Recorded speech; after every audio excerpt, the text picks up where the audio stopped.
The following is a presentation of Tonganoxie Sports Live. It's time for the Chieftains. On your new home for Tonganoxie High School athletics, Tonganoxie Sports Live. Tonganoxie Sports Live is presented by Kansas Insurance, locally owned and operated. Learn more at kansasins.com. Also by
It's time for the Chieftains, right here on Tonganoxie Sports Live.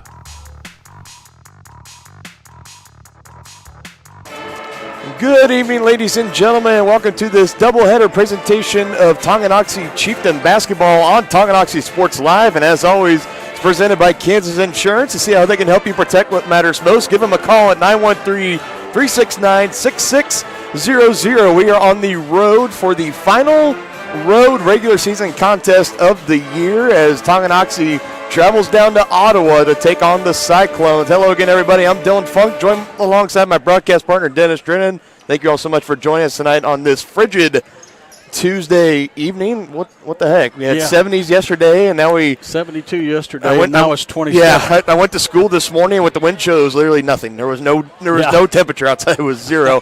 That is Kansas weather for you, especially in February. It's cold outside, but it's starting to heat up here in the gym. We are 1 week away from the start of the playoffs. Each team left in Class 4 has about 2 or 3 games left on their schedule, 2 for Tonganoxie for the girls and boys. We'll get to the boys a little bit later, but let's talk about these Lady Chieftains. Last time we saw them last Tuesday playing against the first place Spring Hill Broncos. They obviously weren't up to the competition that night. They got beat 44-22, a rough night for them. That dropped them to 6-12 on the record overall on the season. It looked like they were starting to play really great basketball down towards the stretch. They won 4 out of their last 5 after the basketball tournament back in mid-January, and now they've only won 1 game in the entire month of February, and we're coming to a close on that. I mean, Can you pin exactly what has happened to this team here on specifically one thing, or is it a lot of old habits just kind of coming back to haunt them? Well, as we pointed out many times, points off turnovers and second chance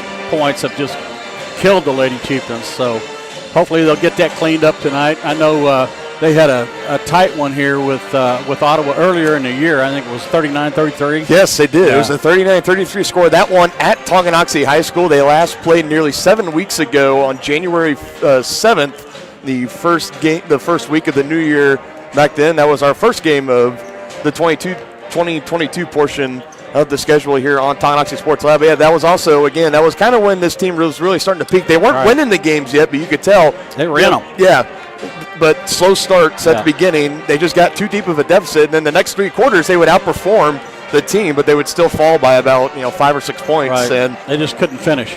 Yep, so again, you get a second crack of the Ottawa Cyclones tonight. They themselves coming in an 8-9 overall record, so looking to get back to 500 with a win tonight. That would put them back at 9-9 on the season with 1 game remaining on their schedule. And like we talked about, playoffs coming around would be starting next Tuesday on March 1st. And as of right now, where things stand, now subject to change, the schedule for the playoffs is very fluid. We got to see who wins, who loses this week. But right now, this Lady Chieftain squad, not a very favorable matchup, would be hitting the road to face the Wamego Red Raiders.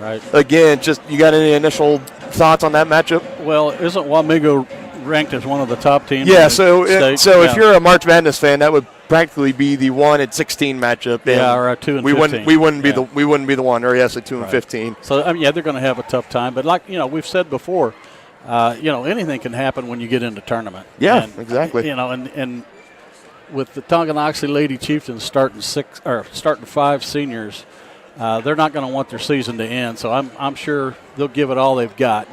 They just may not have the horses, but they'll probably step up and try and do their best, I'm sure. Oh, without a doubt. I mean, they're not going to go out there and they're just going to roll over for any game at all. No. That is something we have not seen from this squad all season long. I initially think about back to the last December game when we were playing at Lansing, and Lansing, they just jumped on top early, had a 20-plus lead the whole entire game. Right. It was a majority of the second half, especially the fourth quarter was a running clock. But, I mean, you still saw Emma Sunderland, Reagan Seba, Brooklyn Lang, Cheyenne Aaron, had everybody out there just giving their full effort and not quitting in that game. And that really showed me that, wow, this team, if they can just kind of work on some of the more fundamental stuff, this could be a really dangerous team. And they showed that for a little bit, hitting a little bit of a rough stretch tonight, a 4-game losing streak at the moment. But, again, looking to snap that tonight here against the Ottawa Cyclones. You've been watching the SNS Body pregame show since 1972. SNS Body Shop has been the place to go to in Tonganoxie for auto body and repair work. Get your ride back in the game and learn more at their website,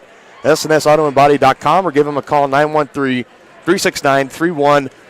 We're going to go ahead and take our break here, about 2 minutes till tip-off. When we come back, we will have starting lineups, and if they do play the national anthem, we will have that for you all as well. You're watching Tonganoxie Sports Live, your home for Chieftain Athletics.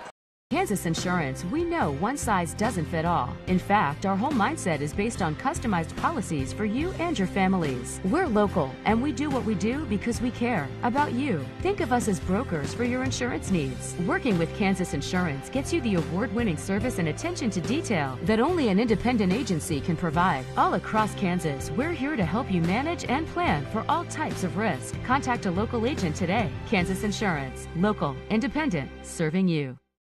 A great collision on the field? Awesome. An awesome collision on the road?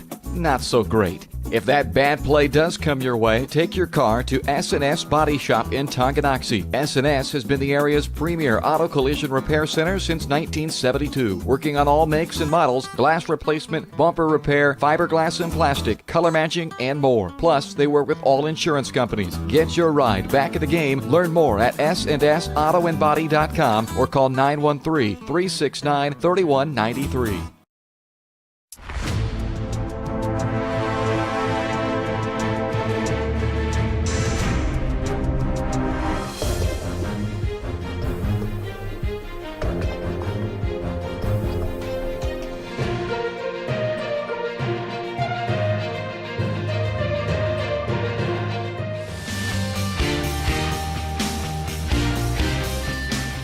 For a winning team, contact White Birch Properties, the real estate MVPs.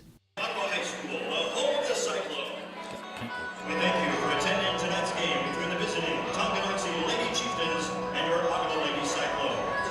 We extend a special welcome to our guests joining us from Tonganoxie this evening, and we thank you, Cyclones fans, for your support of Lady Cyclone basketball. We encourage you to remain seated at halftime of tonight's game and enjoy a performance from the Cyclone dance team and entertainment provided by the Ottawa High Pep Band. Immediately following this game, we will recognize the senior members of our boys and girls basketball teams, choir, band, cheer, and dance squads. At this time, we ask that you please stand and help us honor America and those who serve both home and abroad by joining the Ottawa High Pep Band under the direction of Brett Butler in the playing of our national anthem. We then invite you to remain standing for the Cyclone Hall of Honor. Ladies and gentlemen, our national anthem. Back after this, you're listening to Cyclone Basketball on KOF.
with senior number 11, Sophia Pickett. A 5'8" senior number 22, K1 Kirsten Abbott. And a 5'4" senior number 32, Molly McGrath. The head coach of the Lady Cyclones is Matt Skirvin.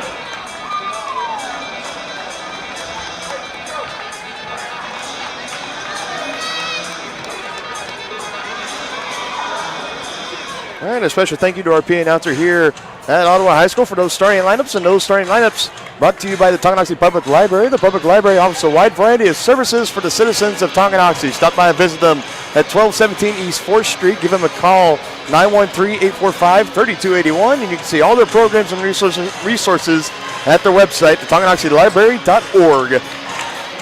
Same 5. We're ready for basketball. Yeah, we are ready for some basketball. I like the music, the DJing they got here. It's been a great atmosphere here in the Ottawa High School Gymnasium. Looking to keep it going throughout the night. Same 5 for your Lady Chieftains: Baldock, Sunderland, Seba, Lang, and Aaron. And an all-senior starting lineup in honor of senior night for the Cyclones: Keeball, Morris, Ficken, Evans, and McGrath. We are ready for game 1 of our doubleheader between the Chieftains and the Cyclones. And Ottawa wins the opening tip, and they will have it to start this one out. Again, thank you all so much for joining us tonight here on Tonganoxie Sports Live. And we begin moving the ball a little bit around the perimeter. This is McGrath with it. Now giving it back up top now to Evans, trying to direct some traffic. Cheyenne Aaron guarding her. Now it's back into the hands of Evans, trying to go back in the corner. Almost lost the handle of it in front of the Tongi bench as Morris. Now she has it in the corner, down low inside, working on Baldock and knocking the bucket down. That is Ficken.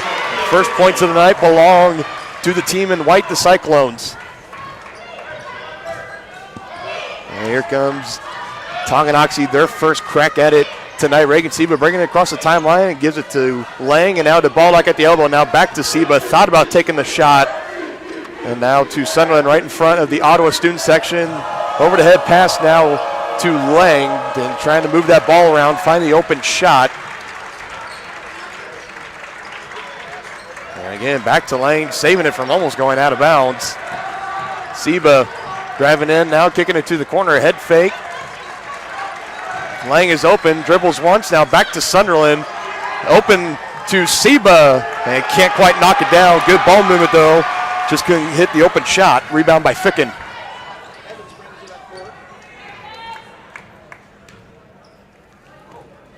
Again, almost out of the reach of McGrath. She gets it before it flies into us here into the bleachers. Key ball now back inside. 3 red jerseys around Ficken. Still able to put a shot up, but not able to get it to fall. And here come the Lady Chieftains now back the other way with it. Yeah, the Lady Chieftains did double that time when it went into the paint. They didn't just double. It looked like they tripled. Yeah. and she still was able to kind of dribble through it.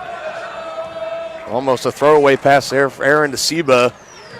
Now bounce pass up top of the key to Baldock into the near side corner. Aaron driving in. Ball moving around. Another 3-point on the way for Brooklyn Lang, and off the back iron, no good. Rebounded by McGrath.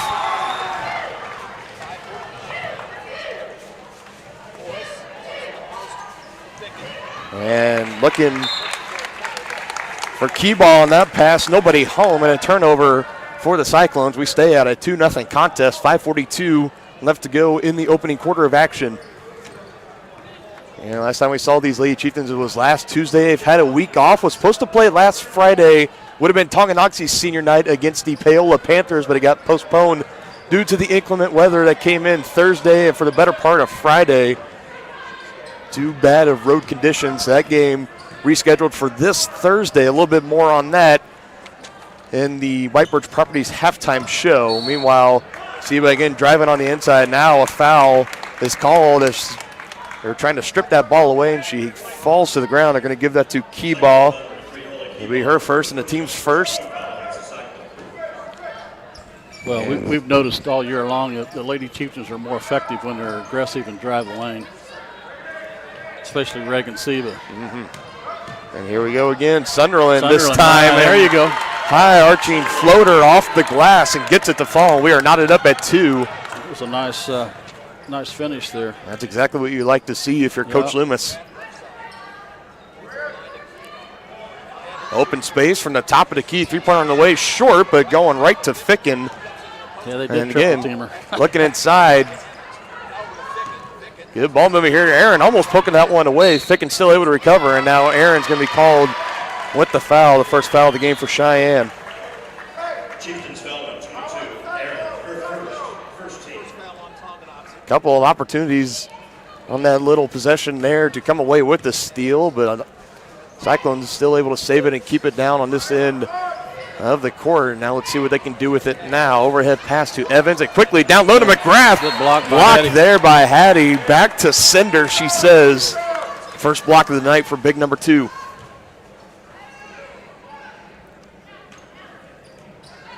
Reset Evans in the corner to McGrath. Lang trying to poke that one away. Couldn't quite get a hand on it to Morris. And now back up top to Evans as she resets the offense. Fickens lines it up and fires and not able to fall. Good box out and a good rebound by Hattie.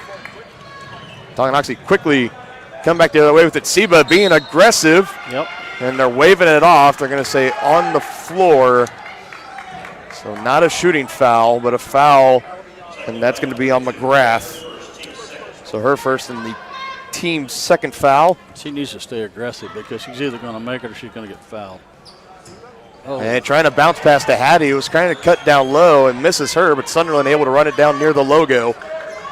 Now we'll reset back on offense. Lang, jump stop. Southpaw Cheyenne Aaron for 3. And it just dances around the rim a little bit and no good. And it looks like Ottawa will be making a handful of substitutions at the next dead ball. And they put out there an all-5 senior lineup. It is Ottawa's senior night. So not the traditional starting lineup like we saw them earlier on January 7th, but it looks like that's going to be changing right now. It's coming in, number 1, Emery Keyball, number 21, Brooklyn Hadel, and number 44, Foster Nichols will come in. And I really like that gesture from head coach Matt Sherman. On senior night, you put your senior starting 5 out there, and he actually let them play for the better part of the whole first quarter as well. And meanwhile, back to the action on the court. Evans getting the rebound and putting it back up underneath for the easy 2, and Ottawa reclaims the lead. And one of those second chance points that we were talking about in the pregame. Lady Chieftains just giving up way too many of those.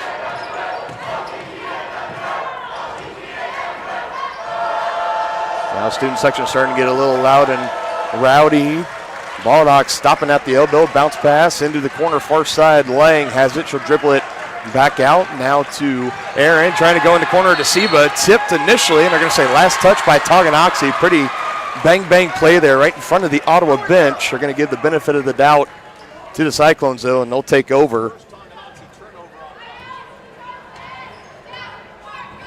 I think that was the first turnover tonight though, so that's a good thing. Yeah, it was first turnover Another good block for by Tonganoxie. And that time just coming a little bit too far over the back. I believe, I know they're actually going to get that on Emma Sunderland. I thought Hattie looked like she was pretty vertical. So Yeah, I thought they might have called her for coming over the back just a little bit too far, but instead, this is number 21, Brooklyn Hadel, fresh into the game, the 5'7" junior at the free throw line, not able to make her first attempt.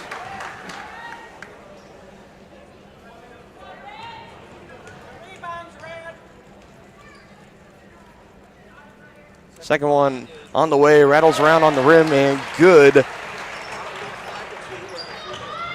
I know, folks, in case if you're thinking that you're hearing an echo in your sound system, we are sharing a table tonight with the radio play-by-play crew of the Ottawa Cyclones. I don't believe, did we catch this gentleman's name before? no, but he's been the doing game it for started? 45 years. 45 years he has been the radio play-by-play player for the Cyclones. Meanwhile, Hattie Baldock. Nice easy two down assist by underneath. Reagan Seba there.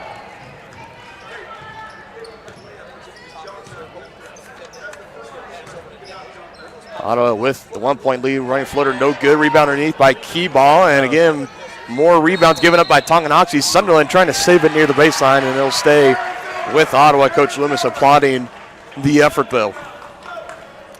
Yeah, you just can't give up that many second chance opportunities. Evans looking for somebody. Now she gets it in to Nichols, dribbling around over. And that one, getting the layup to get that one to fall. That was Hadel again.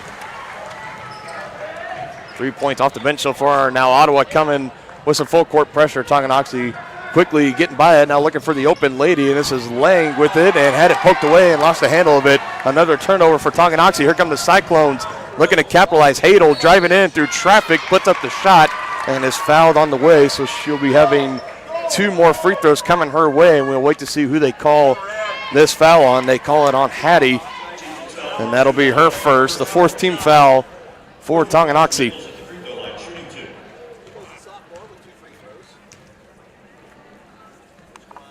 First free throw on the way and no good. This is Nichols.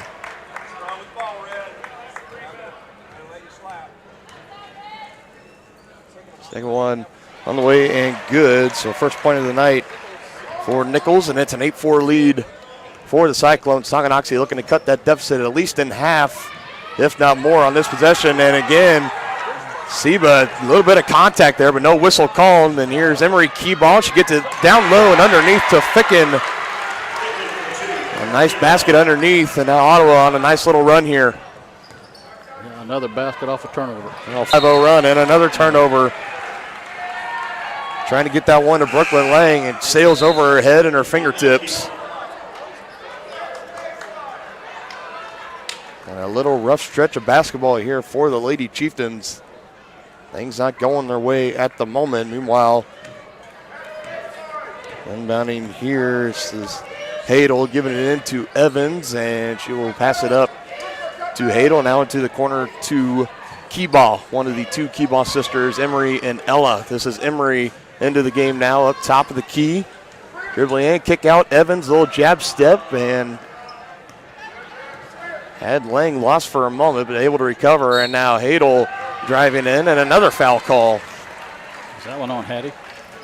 I believe they're going to get this one on Lang. Well, instead they give it to Seba, and she wasn't. I didn't even think she was. Well, she wasn't. It was 21. Yeah, I think they missed it. It was near the area, and now Coach Loomis now recognizing, and he's going to talk to the official. And the official now realizing his mistake, and they're going to fix that. That would have been the second foul on Seba. But they give it to Lang. So now all 5 of the starters, each with 1 foul apiece. 5-team fouls. Hadel, second free throw on the way. This time good.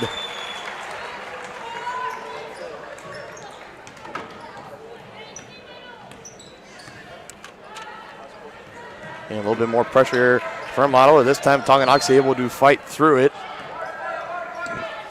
Swinging the ball around the horn, looking to get it down low to Baldock, but good defense underneath. And again, just good defense overall, and forcing another turnover. Yeah, it looks like Ottawa is double teaming the ball. And that time it looked like she walked with it before she passed it, and the referees agreeing with my assumption on that. So a turnover, and Tonganoxie really needs to cash this in here for some points. Starting to see this one get away from them, down 7 at the moment. They can't afford too many more empty possessions and let this get out of hand. And they get across half court here, and they do just that, and again, and just another turnover, a handful of turnovers already for Tonganoxie. Coach Loomis trying to tell his squad, calm down, let's keep the composure.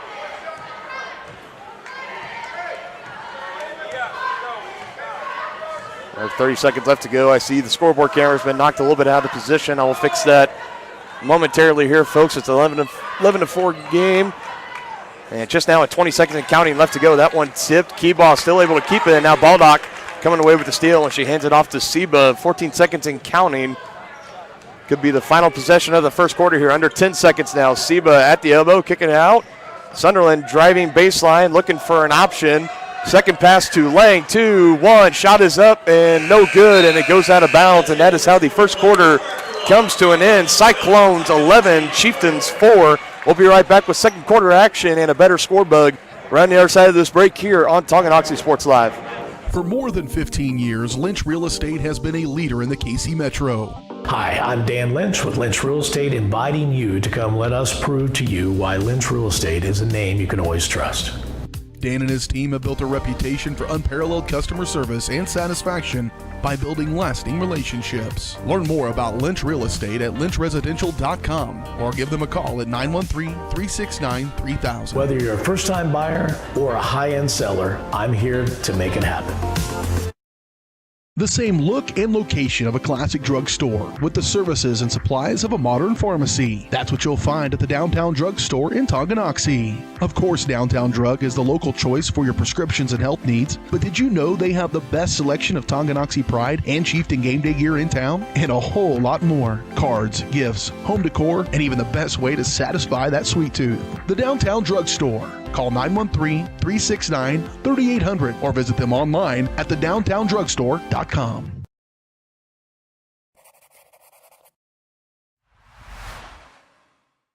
All right, back here ready for the start of the second quarter. Dylan Funk alongside Dennis Drennan. 11-4 is our score. Cyclones on top of the Lady Chieftains early on in this one. First quarter of action to forget. Yeah, another one of those slow starts that, you know, it looked like they'd gotten over that, and in the last few games, another turnover. I mean, and that's been the key source there, right there, turnovers. If I've been counting, I believe that's already 7. Yeah. I believe. Turnovers and second chance opportunities on the defensive end. And it's just been ailing this team for the longest at times, and we thought they had put this one behind. Meanwhile, a shot is up and count the basket. That's going to be on Hattie, I think. Yep. And that will be on Hattie. That's going to be her second. Count the basket, and now some free throws coming in here for number 21, Brooklyn Hadel. Did they count that as a 3? Yeah, they did, because it was 11-4. Yep, they did. So a chance for a 4-point play here. Now for Hadel, free throw up and short off the front iron, but a rebound underneath. That was key ball, but she'll keep it down here with Ottawa again. Just not great rebounding underneath. Well, Tonganoxie. They did get a tie up that time, but the possession arrow favored the Cyclones. Devon now getting checked out of the game. Flicking with the now Sunderland right on her, and Seba intercepting that pass, going back the other way, one-on-one with John down at the other end, but she's able to lay it up and over her.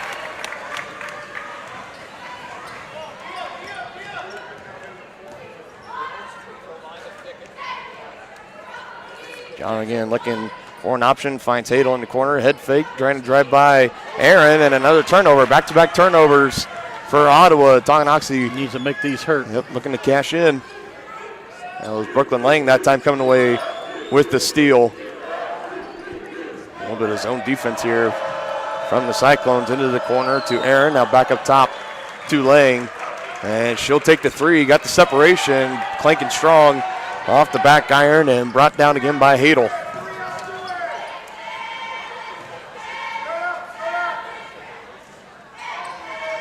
Back down low and wide open underneath. No foul called. That's Ella Keyball again.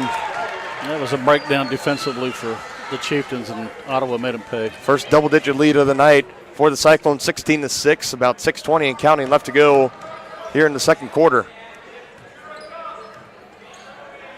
This has not been a game to remember so far for Tonganoxie, especially when you're getting close to the playoffs. Want to start playing your best brand of basketball.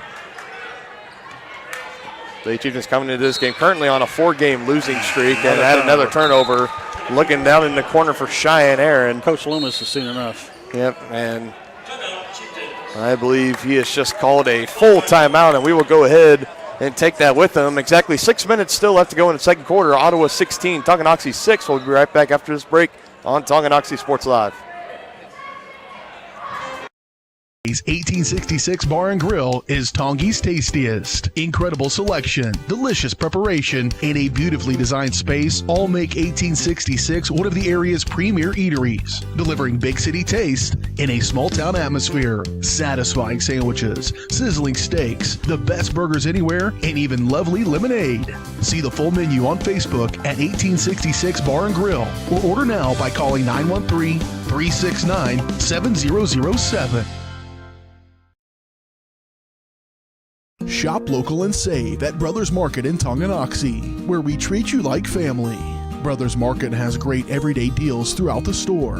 Enjoy fresh cut steaks from the meat department, the freshest fruits and vegetables from the produce aisle, and savor the flavors from the bakery. Check out their weekly ad to get the best deals on what you need. From apples to aspirin, Cool Whip to cool crisp lettuce. Brothers Market, open daily. Learn more at shopbrothersmarket.com.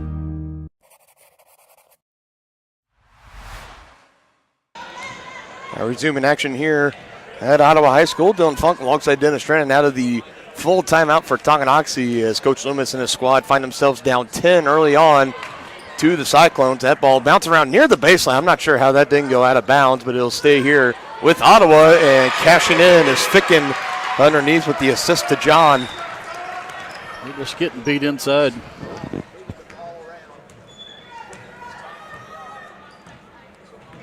So far, Ottawa have just been anything they have been wanting to do on the offensive end, they have been having their way with it tonight. And another missed three-pointer from Tonganoxie, and Isaac's jumping a little bit too early, trying to time up that rebound. Seba able to swat that one away from Evans and hits the official going out of bounds. He'll stay down on this end. McGrath and Morris checking back in for Ottawa, and Hattie Baldock checking back in for Tonganoxie, bringing out Sage Isaacs. Baldock coming out momentarily earlier on after picking up her second foul, only spending about a couple minutes of game time clock on the bench before coming back in. Now this is McGrath, and Morris has another handoff to Evans, guarded by Emma Sunderland, who within the past month or so has kind of come on as Tonganoxie's best defender. We had really seen her been playing great defensive basketball as of late, looking to keep that going here. And another tip pass. It'll stay with Ottawa. I'm not sure about that one. I think that went off of the Cyclone. Yeah, I think but the away crowd that's surrounding us would agree, I believe. Meanwhile, another little left-handed hook shot underneath, good for Evans. 4 points on the night for her. A 20-6 run to open up this game for the Cyclones. Not what we were expecting. 3-point for Lang, trying to bank it in. It can't get it to fall. Ball loose around on the ground, and Chieftains just can't get a ball to go in the basket. They cannot get a ball to rebound to save their lives either. Trying to fight for it loose on the ground. That was Aaron that last made a dive on it, and the Ottawa crowd maybe wanting a little bit of a foul there, but officials not blowing the whistle, and they'll say last touch by Tonganoxie. Ottawa ball. Now quickly corner to Morris, and now to Evans. She's driving in, bounce pass. Morris again picking it up, looking for Ficken, and she does just that. And it's just too easy down low for Ficken. 8 points, all in the paint for her. Yeah, and Hattie's already got 2 fouls, doesn't she? Or does she just have 1? Now she has 2 right now. So another pass into the corner, back to Aaron. Now back up top to Seba. Another 3-point shot on the way for Lane. Need to get some of these to fall, and they just can't do it. And good job, Hattie underneath fighting for a rebound. 1 on 4. Yeah, and finally a whistle and a foul for Ottawa, and they'll give it to number 5, Morris, her first, the 3rd team foul on Ottawa. That's not for lack of effort, that's for sure. Yeah, it was. Shots aren't falling, and they need to get to the basket. And that shot a little bit forced from Seba, short off the front iron. And the Lady Chieftains are just ice cold down on the offensive end. Meanwhile, back the other way, it was looking for McGrath. It was through her hands. Evans saved it from going out of bounds. Tried to put up a shot, no good.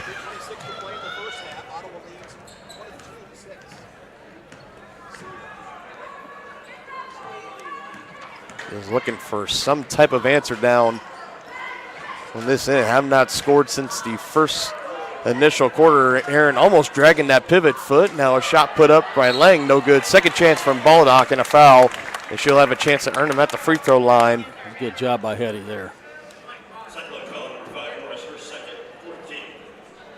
For the Chieftains, number 2, Hattie Baldock. Second foul of the game on Morris. The 4th team foul. More substitutions will be coming in momentarily for Ottawa. You got Emery Keybaugh and number 21, Brooklyn Hadel. Checking in. Hattie Baldock now at the line. A pair of free throws coming for the Lady Chieftains senior. She knocks down her first attempt, and John and Morris will get checked out for Ottawa. Yeah, the Lady Chieftains got to make their free throws. They're going to try and make a comeback here.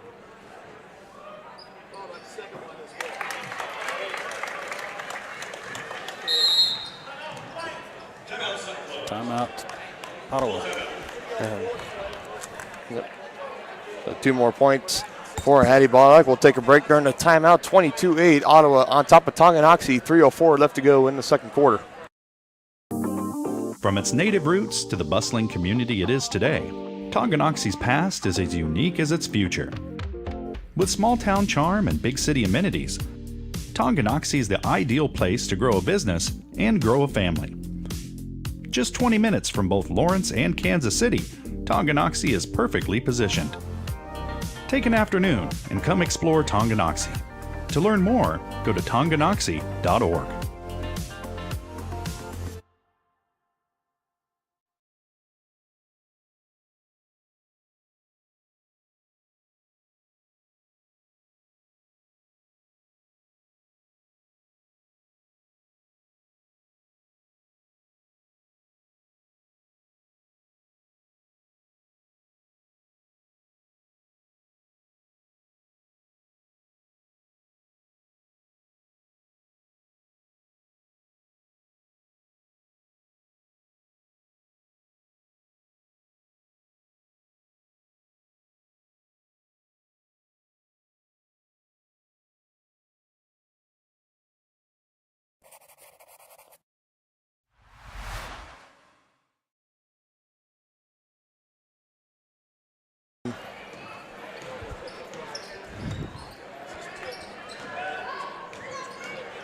Back in action here, and again, quickly just down underneath to Ficken. First lady in this game to double digits for either team, 10 points on the night.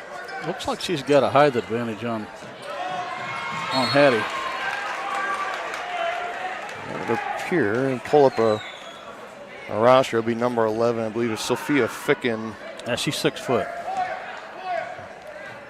She looks like she's just able to dominate in the paint tonight. So far, she's been having her way pretty much through the whole entire game, as have pretty much the rest of her teammates. And now trying to show off the range here. This time coming up short. Key ball. She's trying, on the back. Yep. Trying to bat that one out for another chance, but over the back of Reagan Seba. So officials. Yeah, Reagan did a good job of blocking out that time. First foul of the night for Emery Key ball. Only the 15th foul for the Cyclones. 24-8 is our score. 2:15 and counting here in the second quarter of action. Don't forget to stick around for the White Birch Properties Realty Executives halftime show after this. And Seba almost losing a handle of it, but able to give it to Aaron. And that one pass tipped again, but gets it to Lang. Now dribbling around, Key ball right on top of her. And now trying to go to work on Evans. Bounce pass underneath to Isaacs. Had an opening. Now picks up her dribble and a travel underneath, trying to pivot around, and just nothing to do. She was just immediately swarmed by white jerseys.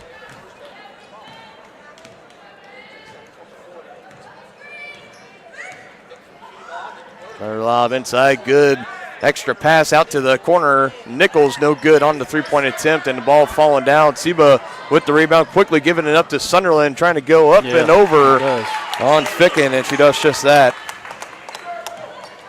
And all Ballock and Sunderland each with 4 points, and then Seba with 2. Need to pick up the offensive production a little bit. That one blocked, and a late whistle coming in. It looked like the block was clean, but I think she got her with the body. Emma Sunderland going to be charged with that foul, and that'll be her second.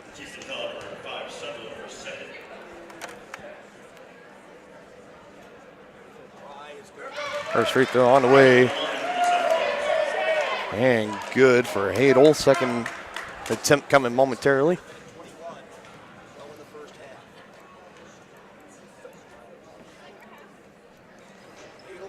Second one not able to fall down, and another rebound for Emma Sunderland.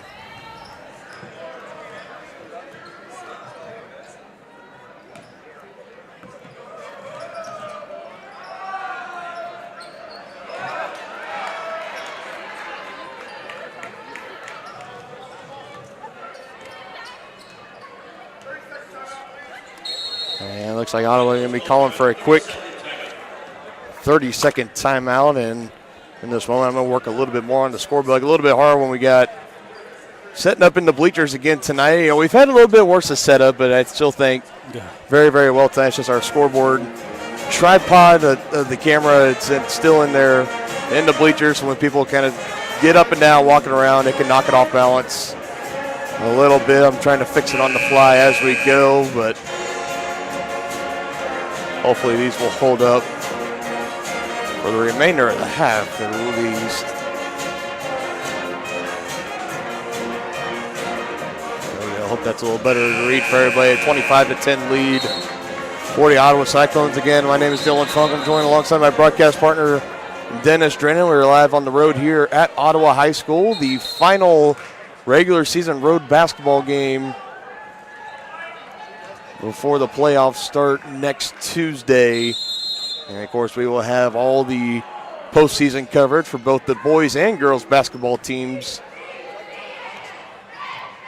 So as long as they are playing, we will be traveling to either Tonganoxie or to whatever gym they're playing in and bring you guys all the postseason action for your Chieftains and Lady Chieftains. Meanwhile, 40 seconds and counting left to go before halftime. Ottawa with the ball right now, up 15, 25-10. Hadel putting a little spin move on Seba, now trying to blow by her into the lane, kicks it back out, getting Sunderland off her feet, but not able to make the shot. Second chance up, and count the basket again for Hadel. A chance for a three-point play. And initially, that was number 2, Camden Evans, that had the ball, got Sunderland off her feet, driving in, and that left Hadel one-on-one, and again, hitting the basket underneath. And three-point play from Hadel is good. 9 points on the night for her.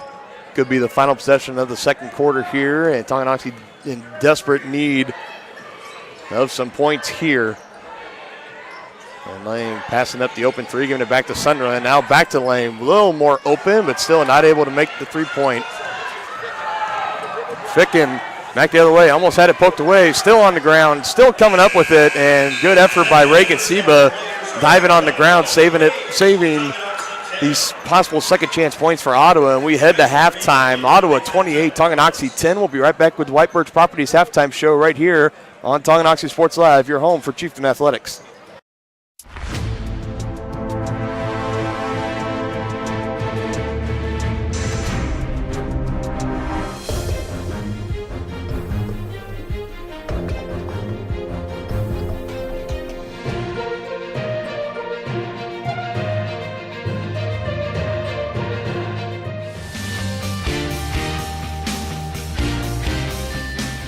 For a winning team, contact White Birch Properties, the real estate MVPs.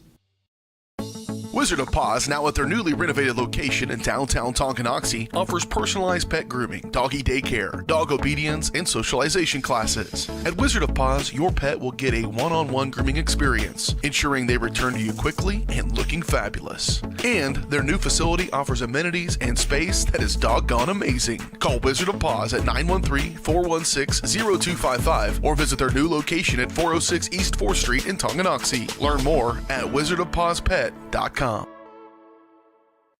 Midwest Chiropractic Center in Tonganoxie is ready to get you back to being the active, energetic person you want to be. Midwest Chiropractic offers a friendly and caring environment with the most comprehensive care for your chiropractic, rehabilitative, and fitness needs. Dr. Robert Shook and Dr. Daniel Haug at Midwest Chiropractic Center care about your health, and their approach to care proves it. To schedule your appointment, call 913-369-0022 or visit them at mwchiropractic.com.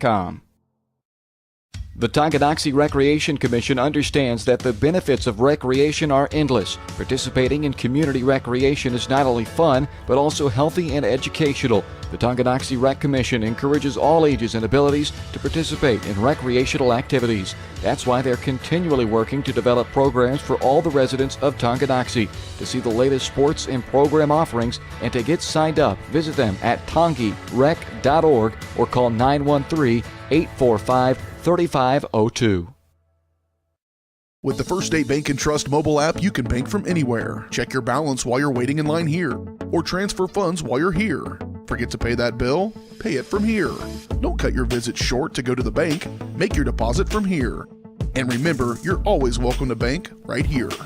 Did you know First State Bank & Trust has donated over $112,000 to Tonganoxie schools? Every time you swipe your Tonganoxie Chieftain debit card, we donate. For more information, visit us at firststateks.com. Member FDIC. Forward-thinking fashions and fashionable formals. That's Jeannie's Formals Fashions and Boutique in downtown Tonganoxie. Jeannie's is Tongi's dress shop with the perfect style for your upcoming formal event, including tuxes. Jeannie's also has a huge selection of Chiefs and Chieftain gear, kids' apparels and toys, graphic tees, sublimated tumblers, and more. Stylish apparel in sizes from juniors to 3X. Stop by and see the girls at Jeannie's to get the latest fashions first. 520 East 4th Street in downtown Tongi, or on Facebook at Jeannie's Formals.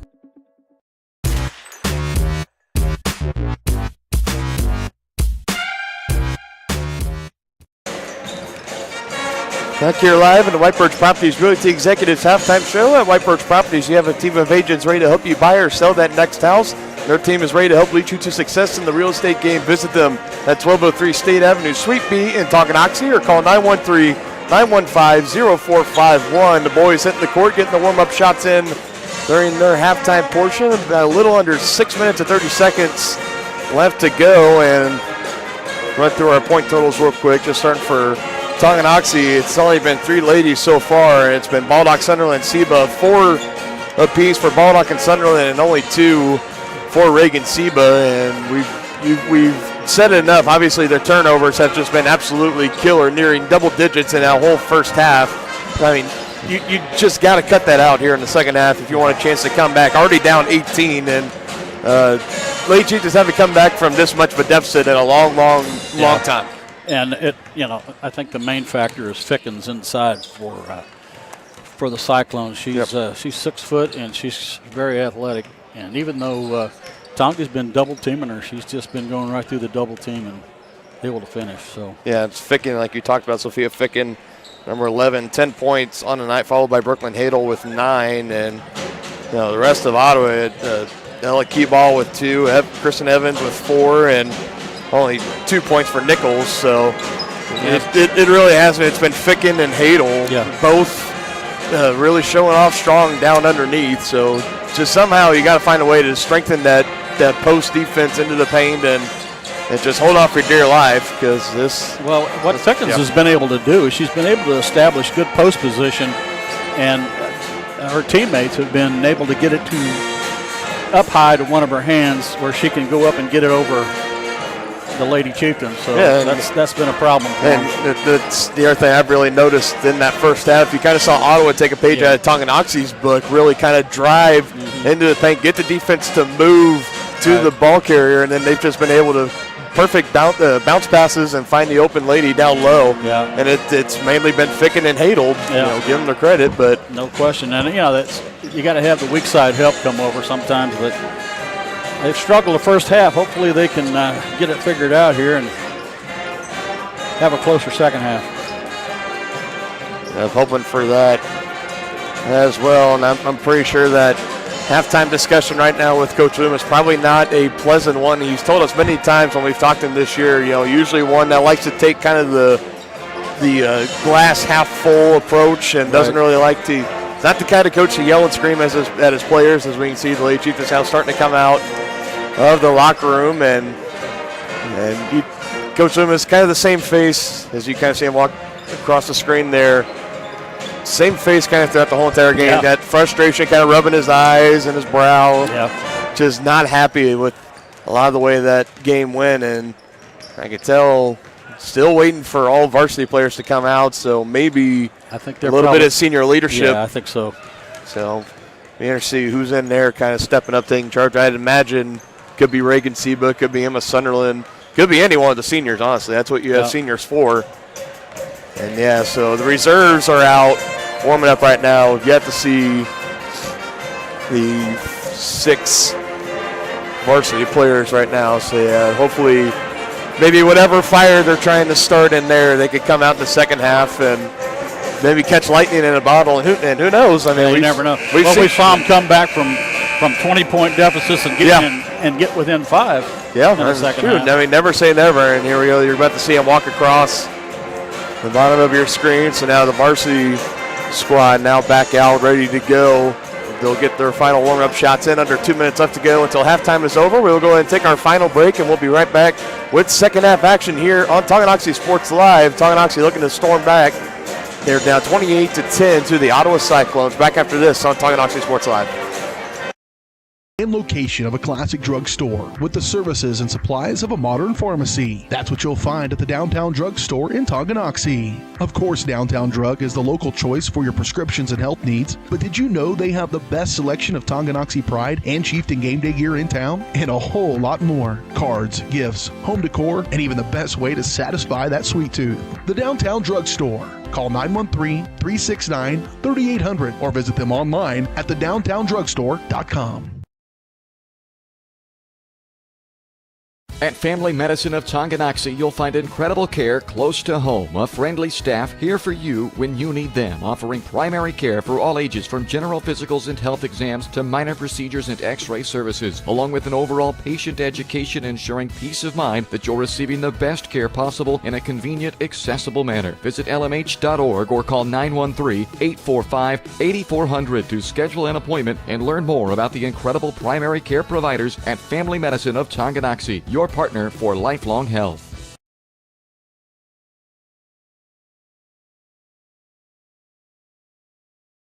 Everything old is new again at New Again Outdoor Furniture Restoration in Tonganoxie. Keep your furniture for generations to come with a call to New Again. They specialize in restrapping, mesh sling replacement, welding, and powder coating of all outdoor furniture. New Again has an incredible eye for detail and a passion for environmentally friendly and cost-effective furniture repair. To learn more, go to newagainpatiofurniture.com. Call 913-764-1999 or see more of their projects on Facebook.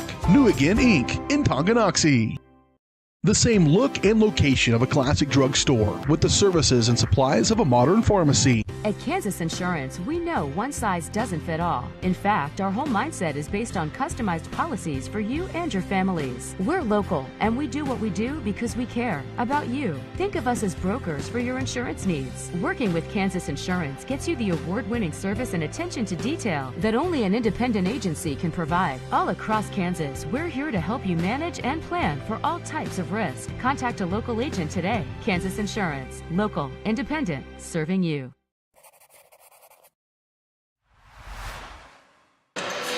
The start of the second half brought to you by Community National Bank and Trust in Tonganoxie. They got a bunch of products and services to serve all of your financial needs, whether it's financing your new home, expanding your small business, or needing assistance with your retirement plans. You can learn more at their website, communitynationalbank.net.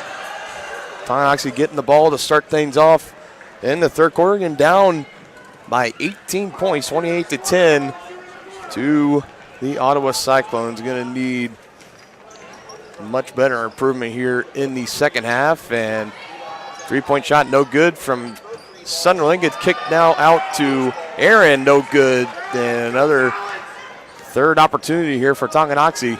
Some good offensive rebounding there, but I don't believe they've hit a three-point shot on that. They have not. They have yet to hit a three-point basket so far.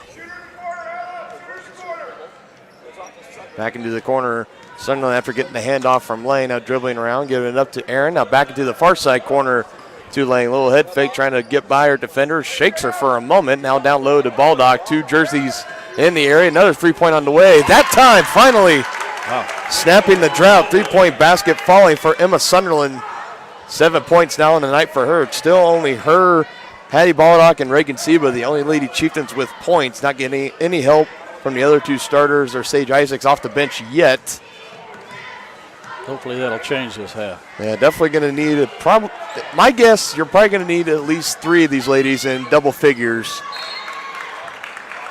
by the time this one's over if you want to come back for a win. And you saw Hattie Baldock doing a little better job fronting number 11 there. And trying to get it down low to Evans and not able to hang on to it. It just went right through her hands, and Baldock fighting for the rebound, shaking off some contact as well. If the Lady Chieftains are going to double team Thickens, then somebody needs to front her because they're still able to get that. Missed it. Lang, three-point shot, no good, and Baldock out to Seba now, and oversails that one, and rebound near the baseline by Ella Keyball. Well, the Lady Chieftains need to concentrate on taking Thickens away this second half. They don't want to have any chance. I definitely agree. See the pass?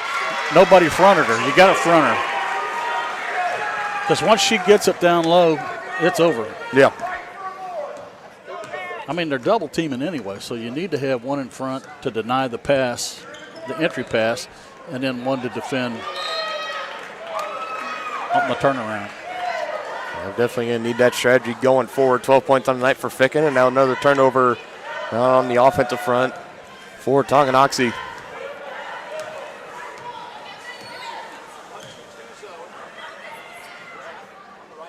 McGrath with it, holding on to it. Now finally putting it on the ground. Looks like all 5 seniors back in for Ottawa. The opening lineup to start the second half. Evans on the drive and just putting the shot up, and a foul. Drawing the foul up, one they're going to give to Brooklyn Lang. I believe, no, actually, they're going to give it to Emma. They're going to give it to Emma. That's 3 on Emma. First team foul to have. Yeah, only 3 minutes in to the third quarter, and she's got 3 fouls. And as we've talked about many times, Tongi does not have a deep bench. Yeah, only playing pretty much. We're getting to the end of the regular season, and this whole season, Coach Loomis has not gone past Sage Isaacs on the bench unless if there's foul outs or if it's just in that point of the game late in the fourth quarter when either Tongi or the other team is up and the clock is running. He'll do a full line change, get the other kind of JV players that fill in the rest of the varsity role. Other than that, though, it's these 5 girls and Sage Isaacs. Good look at it by Brooklyn Lang, just not able to get it to fall down into the bucket. Been a tight lid on that rim all night long for Tonganoxie, especially from beyond three-point range. They've only hit 1, and I bet they've put it up at least 10. That looked like a good block. It did, but the referee from far side up top near the student section calling the foul.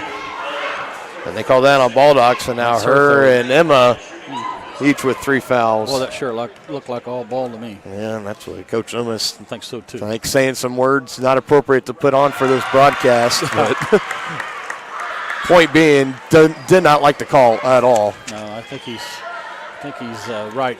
I think that one was missed. Oh, I agree. This is Molly McGrath, the 5'4" senior at the line. Knocked down her first attempt. Second one is good. First pair of points on the night for McGrath. Back to a 20-point lead. Yep. Lady Chieftains cannot afford empty possessions at this point. They've got to score. 3-point shot on the way from Cheyenne Aaron. I think she heard you, partner. First bucket of the night for Cheyenne Aaron, a 3-pointer, finally getting one to fall. Well, they need to get some stops now, or they're not going to cut into this lead.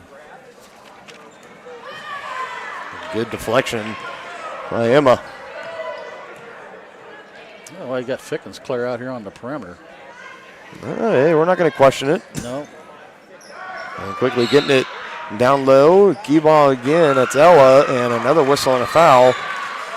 And this time is going to be calling on Seba, and that'll be her second. That's her third. Or that's her third. Holy cow. So I must have missed one foul somewhere in the first quarter, and so now 3 of the 5 stars, Baldock, Sunderland, and Seba, each with 3 fouls, approaching the 4-minute mark of the third quarter. Coach Loomis letting them stay out there and keep playing. Well, being down this far, he didn't really have a lot of choice. Ficken, handoff down low again. Keyball going to work on Baldock. No good off the glass, but another rebound by McGrath. Kicks out to Evans over open 3. And knocks it down. Nothing but net. 7 points. And the student section goes crazy for that one.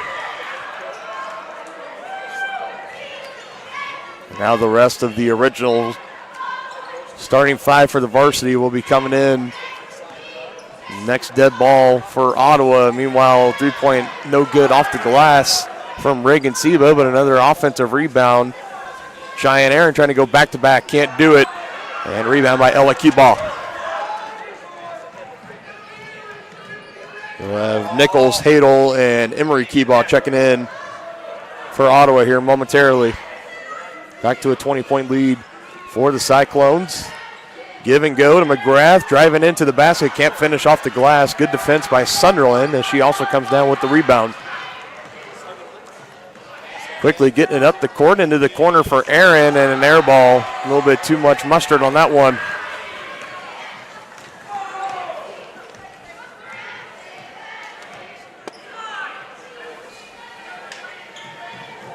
In the corner, Ficken playing a little bit out of position this time around. Down low to Keyball, and a little bit of some contact. Seba, Balrock, and Sunderland both down on the defense. Seba now coming the other way, and I'm glad there was no whistle on that one. McGrath tried to sell the charge there, a little bit of a flop, and no question about that. Lang now open in the corner for three, and she gets that one to fall.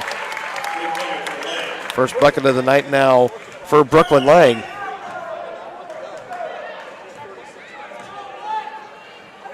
And it's been all three-pointers in the second half so far for Tonganoxie after not hitting one the entire first half.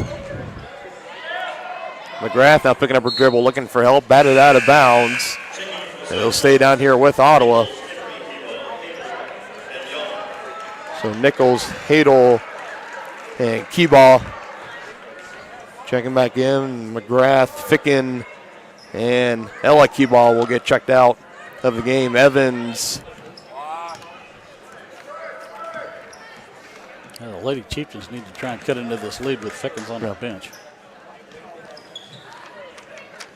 And the other thing is you got Brooklyn Hadel. She was also a beast down low. Down there now and clears out.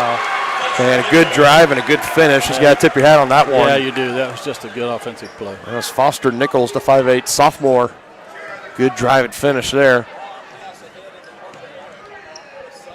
Sunderland, no look, back into the corner. Aaron now back to Sunderland. Blomeyer defender, tipped by Emery Keyball and picked up.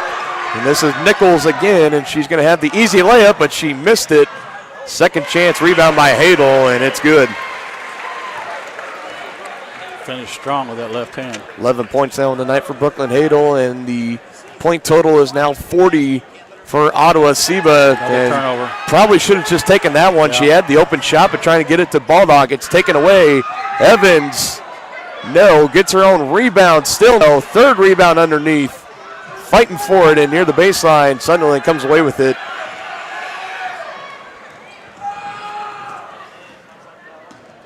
Lang crossing up Keyball now to Aaron. She'll keep firing, and she'll keep knocking them down. Second three-pointer of the night for Cheyenne Aaron. Approaching 20 seconds left to go in the third quarter. You know, the Lady Chieftains have always been pretty effective when they're aggressive and drive the ball, and we've only seen one of those this second half. I know, it's all perimeter shooting. It hasn't been a big part of their game plan, and I understand when you're down by a big deficit, you want the three-pointers cut into the deficit quicker, but you got to get stops on the defensive end, too. Well, now this is Emma Sunderland picking up her fourth foul, and she will get checked out. Sage Isaacs will come in, so probably won't see Emma again until probably the later part of the fourth quarter. Meanwhile, 5 seconds still remain. Evans inbounds in to Nichols, and again, another drive in and no good. And right before the horn sounds, we actually have a late whistle on the floor, and what? Let's see what they're talking about here.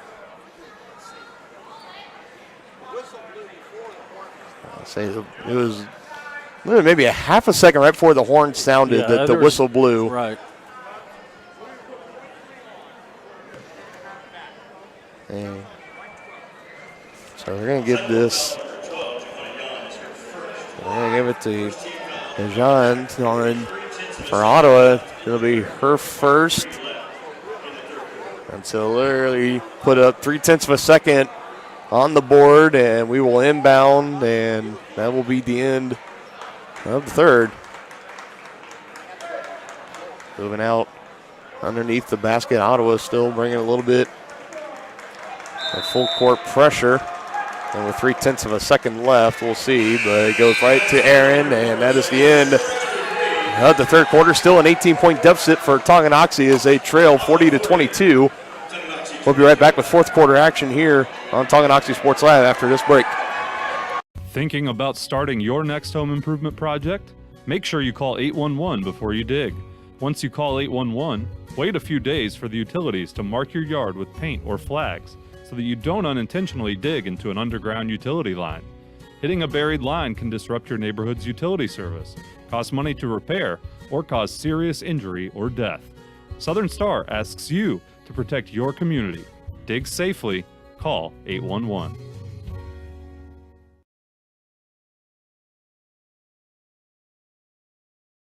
For more than 50 years, Dr. Richard Dean has been the name Tonganoxie trusts to keep you seeing your best. At Tonganoxie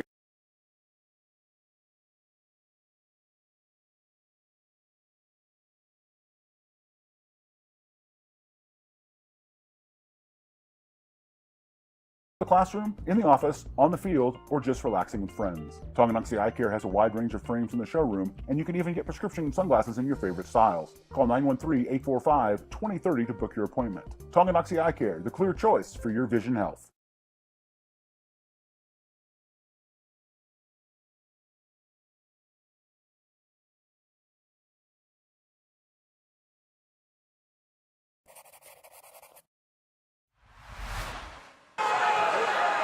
All right, back here ready for the start of the fourth quarter. Dylan Funk alongside Dennis Drennan. Partner, I'm going to hand off the play calling to you momentarily. I'm going to fix the scorebook problem once and for all for us. So give me about a minute or two. But meanwhile, yeah, we have a jump ball here. Looks like the possession error was going to Tonganoxie.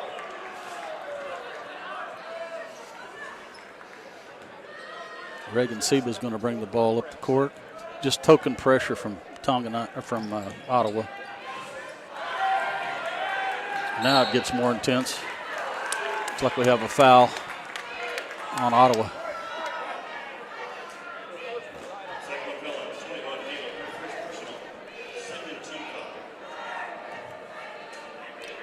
Now Ottawa backs off into their set defense.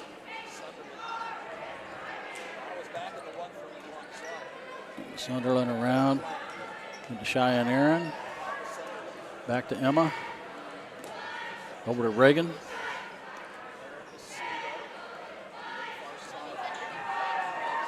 Oh, long court pass. Tried to get it inside. Hattie Baldock got the ball in the paint. She's triple teamed. Has to kick it back out, and we have a shot from the free throw line. No good. Ottawa controls a rebound.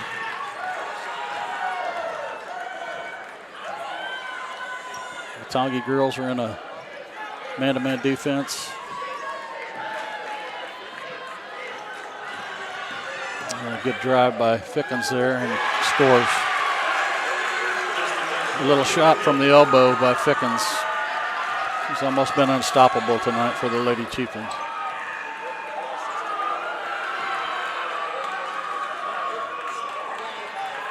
Tongi trying to move it around, but I think we're going to have a foul. Oh, it's a jump ball. Yes, it's Ottawa's possession arrow belongs to the Cyclones. And they're bringing it up court.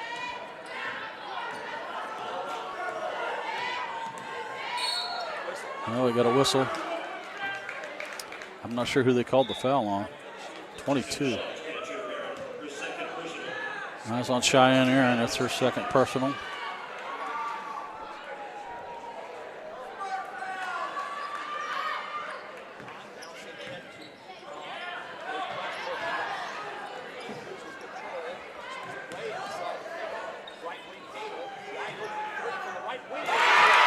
The three-point shot is good by the Cyclones. Makes it 45-22. Lady Chieftains are bringing the ball up. No pressure this time from Ottawa. Seba's got it in the corner. She makes a long pass back to Cheyenne. Seba for 3. No. He's off the heel.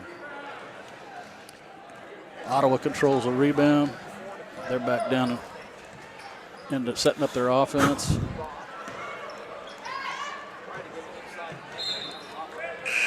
That ball going out of bounds. Partner, I appreciate you taking over for me there a little. I didn't do a very good job, but I tried to. And I know it's difficult when you got to film. I did it all last year when I was with John. It's not as easy as it looks. I know it's really not. Okay, hopefully the scoreboard camera will stay still for hopefully the rest of the night, but we will see. Unless the gentleman in front of us needs to go to the restroom or concession stand. Well, I moved it a little bit more to the right, so unless if he and his wife that is here, if they shift over more to the right, then we might have problems, but we will see. Meanwhile, a missed three-point attempt by Emma Sunderland. Ball almost called for over the back, trying to fight for that rebound, and it looks like Ottawa they're back with their all-senior lineup. Right about the remaining 4:45 left to go in this contest. Down low underneath, shot is up and good off the glass. And that is number 5, Quincy Morgan, the 5'10 senior. Not Morgan, Morris, excuse me. And it has still been just a slow night for Tonganoxie. They're going to close out on a high note before they take part of their senior night this upcoming Thursday against the Paola Panthers. And again, I know we said we were going to talk about it at halftime. We got a little bit carried away. So last Friday, we were supposed to have our last home game of the year against the Paola Panthers. That game got postponed due to the weather on Thursday and the not safe road conditions continuing on into Friday. So we will make that game up on Thursday, this Thursday. So 2 nights from now, we will have the Paola Panther doubleheader live at Tonganoxie High School. And we will also bring you all of the senior night festivities as well. So if you know somebody who can't make it out to senior night, can't be there in person, but wants to see one of the seniors recognized that night, you can tell them to tune in to Tonganoxie Sports Live. We will have it for everybody. I would imagine they typically like to do it between the girls and the boys games. So the girls game, again, normal night, it'll tip off at 6, and then the boys game will tip off, well, it might honestly be a little bit closer to 8. It's just depending on when they do the senior night festivities. But again, you can catch all of that there on Tonganoxie Sports Live. That'll be our final regular season broadcast of the year. And then over the weekend, be sure to keep an eye out on Tonganoxie High School's website and their Facebook page and at tonganation.org. And if you're also following Tonganoxie Sports Live on Facebook, Twitter, or Instagram, we will have it posted there as well. The playoff postseason bracket, and we will see the first round matchups for both the Lady Chieftains and the boys team to see who they will take on in the first round of the 2021-2022 basketball postseason. Yeah, on that last possession, they finally got the ball inside the Hattie Baldock, and she was able to finish. Yep, 6 points on the night for Hattie. Now back into the hands of Ficken, looking down low, and another good block. Yeah, it was kind of like a double block. Hattie first got a hand on it, and then Sunderland came and cleaned it up, swatting it almost into the concourse here at Ottawa High School. Clock stopped, 3:12 still left, 47-24 ball game. Evans to inbound, and she finds it. Gets it into Morris. Another whistle and a foul on Tonganoxie. And that is it for Emma Sunderland. That is her 5th foul, so she is fouled out. Sage Isaacs will come in for her if she gets a nice ovation from the Tonganoxie crowd that made the trip out here to Ottawa. 7 points on the night for Emma tonight. Meanwhile, 3-point shot up and good from Ficken. So we've been talking about how she's been dominating inside and now showing off a little bit of the range there. Yeah, she's got range. 15 points now for Sophia Ficken, the 6-foot senior. Aaron answers down at the other end, a 3-pointer of her own. 9 points in total, all from 3-point range. Maybe tonight was one of those nights we don't want to see statistics, because I'm pretty sure the shooting percentage for the Lady Chieftains is pretty bad. Yeah, shooting percentage overall, yeah, definitely not so great, especially if you just want to broaden that to 3-point range. Oh, that's really bad. 1, 2, 3, 4, Looks 5. like we got a line change coming. Yeah. And this is Again, giving all the seniors kind of their moment in the sun here, last time here on the court, and this is showing a little bit some of the emotion there. That was Molly McGrath showing the tears coming off the court, the home court at least, for the final time in the regular season. Again, and hats off to Coach Cliff. That's the boys' coach, Cliff McCullough. Matt Sherman, the head coach of the Lady Cyclone basketball team. Nice gesture to his senior players right there, sticking around for probably 4 years in this program, putting in a lot of work and dedication and having it pay off in that moment right there. Meanwhile, back out onto the court, Sage Isaacs coming up with the block. And again, we got a full line change as that was Camden Evans driving in and had her shot blocked. She will inbound and looking for an option as she gets into the corner to John. Now back down low to Camden Evans. Number 20, Marissa Richards, puts up the shot and counting.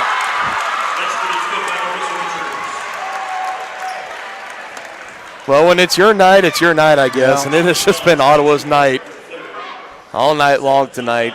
Yeah, the Lady Chieftains have struggled all night. Richards not able to finish the three-point play, but ball is tipped back as she gets her own rebound, so it'll stay down here. A little bit of contact there from Cheyenne Air, but no whistle. Now back here to Richards, backing down on Isaacs. They hand off to John. And trying to find those Evans again on the cut, but good defense by Hattie Baldock, defending two on that play. By the way, partner, do you know today was Tuesday? I do. It is literally Tuesday. It is February 22nd, 2022. Yeah, I know. On a Tuesday. It is literally Tuesday. It really is. Just a reminder that immediately following this ballgame, we need seniors and their parents being recognized to report. The Lady Chieftains would just soon forget about it. Yes, but like we have seen them throughout the year, not giving up until the final whistle. And there's no quitting this team at all. Yeah, and and it really shows even in games like these where you're just looking to get on the bus and take about the 45, 50-minute trip back home, and on the bus at least, back to Tonganoxie. You're ready to just put this one behind you and get ready for your senior night on Thursday. But meanwhile, good block. Right there. Is that Sage? That was Hattie. Hattie. Good job, Hattie. He's had a handful of blocks tonight. She has. Another open three-point for Cheyenne Aaron. That one not able to fall. Hattie fighting strong for the rebound, but Melissa Richards coming away with it as we approach a minute left to go here in the fourth quarter. Okay, we'll stick around. Now not sure if Coach Loomis will stop by for a post-game interview. One, obviously just because of the way it's gone tonight, but also because of our setup. A little bit unique. Meanwhile, underneath, number 10, Kinnison Walters, 5'6" junior, getting a bucket for Ottawa. So we'll see if Coach Loomis does come by. We'll come back live. We'll get his thoughts on this game tonight and his thoughts on the senior night matchup against Paola. But if not, we will let Ottawa kind of carry through. They're going to recognize their seniors here in between games. So we will go back to our begin soon page as soon as this one's over. And it might be a little bit longer, maybe even an additional 10 minutes or so before we're back live on the air. They're doing like 3 or 4 different associations, like sports and. Yeah, they're doing the boys and girls basketball and then the band, the choir, and I believe there's one more.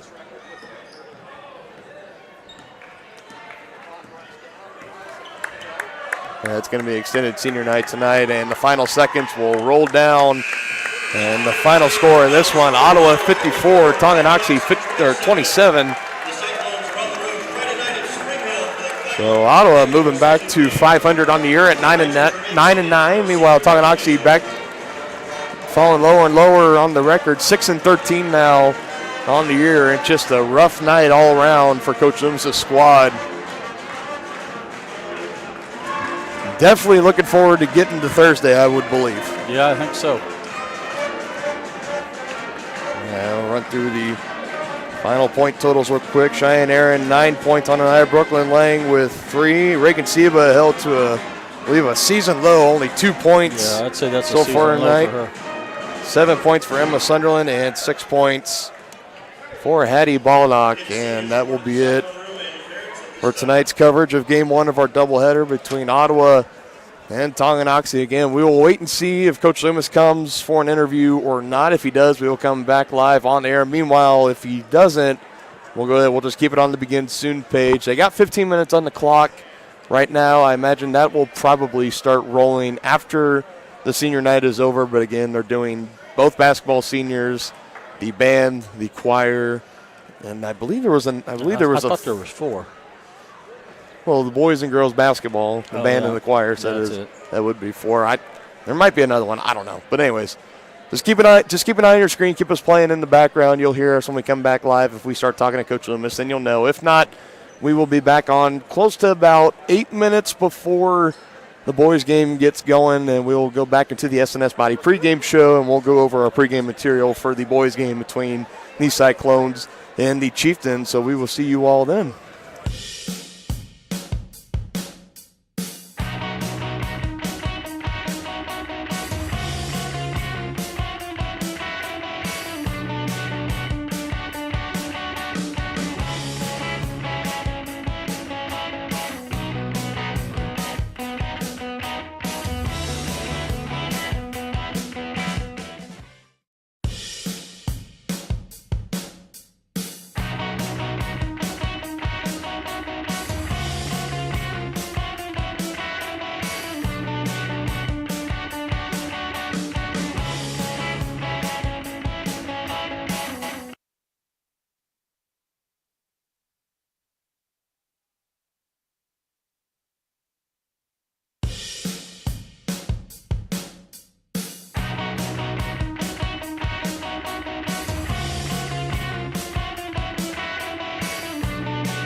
All right, and welcome back, ladies and gentlemen, here on Tonganoxie Sports Live. Dylan Funk still joined by my broadcast partner, Dennis Drennan, getting ready for the start of Game 2 of our doubleheader tonight between your Tonganoxie Chieftains and the Ottawa Cyclones. Last road game of the regular season tonight between these two teams before the postseason starts next week. And we are back in the S&S Body pregame show. Since 1972, S&S Body Shop has been the place to go to in Tonganoxie for auto body and repair work.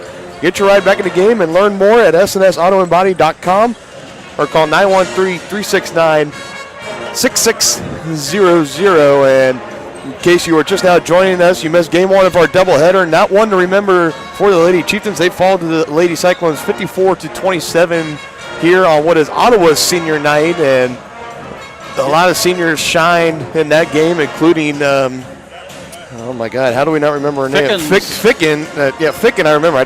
Sophia Ficken, to be more clear, the 6-foot senior, definitely had her way in that game. Lady Chieftains fall to 6-13 on the year. Next time we will see them is on Thursday. Excuse me. We'll see them next on Thursday as they host the Paola Panthers on Tonganoxie senior night for both the boys and the girls team. And let's talk about this boys team a little bit.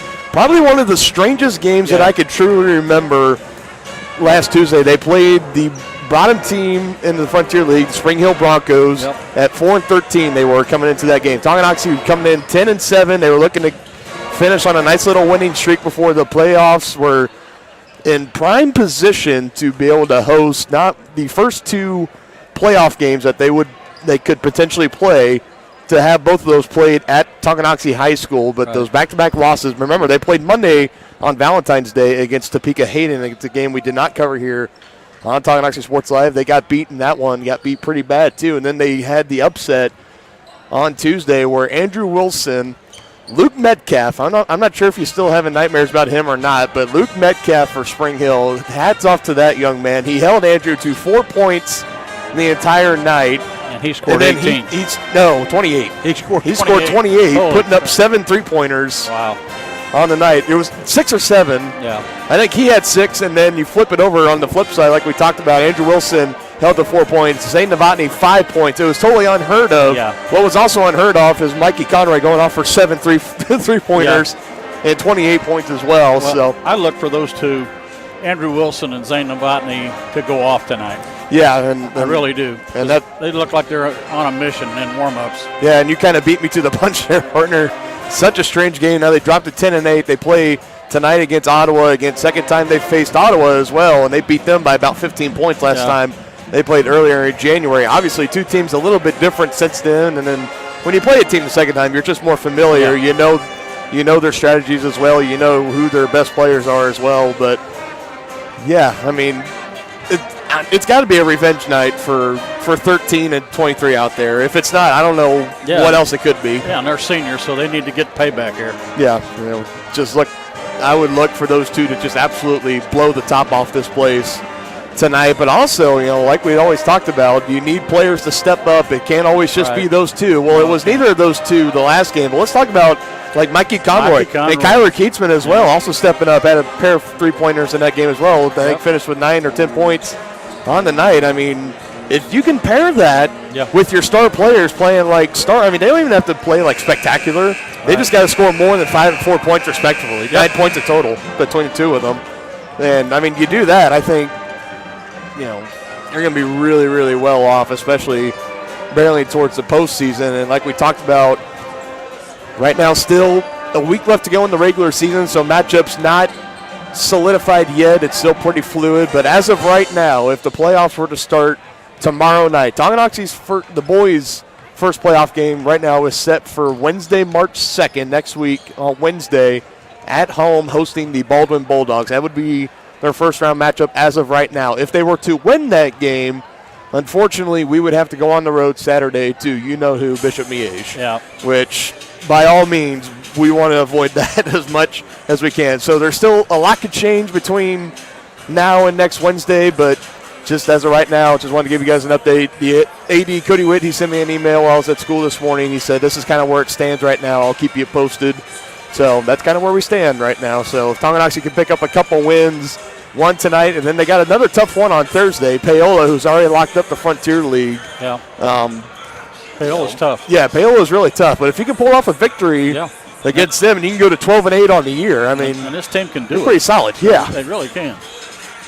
Pretty solid. And folks, as you may realize, the score bug, we're going to switch it up a little bit in this game again. We're set up in the bleachers, so our scoreboard camera and the tripod it's on, it was too unstable during the first game when people would walk by it or sit down nearby it. So we're putting the actual scoreboard kind of up in the top corner. I hope that will be good enough, at least for this game. We're going to see how it goes. I don't want to keep fighting the thing all game long and kind of take away from the commentary of the game. So you can see the scoreboard up there, the home and the visitor. You can see the clock. You can see the period numbers, a little green number right under the clock. And then you can also see the number of timeouts left for each team. And as you can see, we're now under a minute left to go. Again, you've been watching the SS Body pregame show, and this presentation of Tonganoxie basketball coming up here is presented by Kansas Insurance. At Kansas Insurance, you'll find personalized coverage designed for you.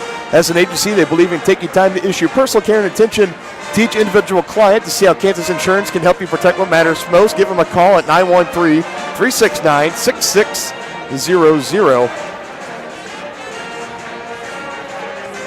And we are going to go ahead. We're going to keep it here, and we will hand it over to the PA announcer for starting lineups for both the teams. And the Ottawa girls, they at least rolled out a starting 5 of all seniors to start the game. Let's see if the boys do the same here tonight. Thank you for attending tonight's game between the visiting Tonganoxie Chieftains and your Ottawa Cyclones. We extend a special welcome to all of our guests joining us from Tonganoxie tonight, and we thank you, Cyclones fans, for your support of Cyclone basketball.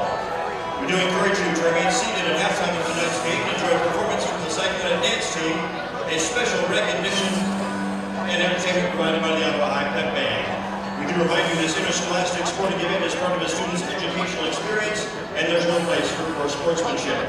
The Kansas State High School Activities Association and Ottawa High School encourage you to make good sportsmanship a priority at all times.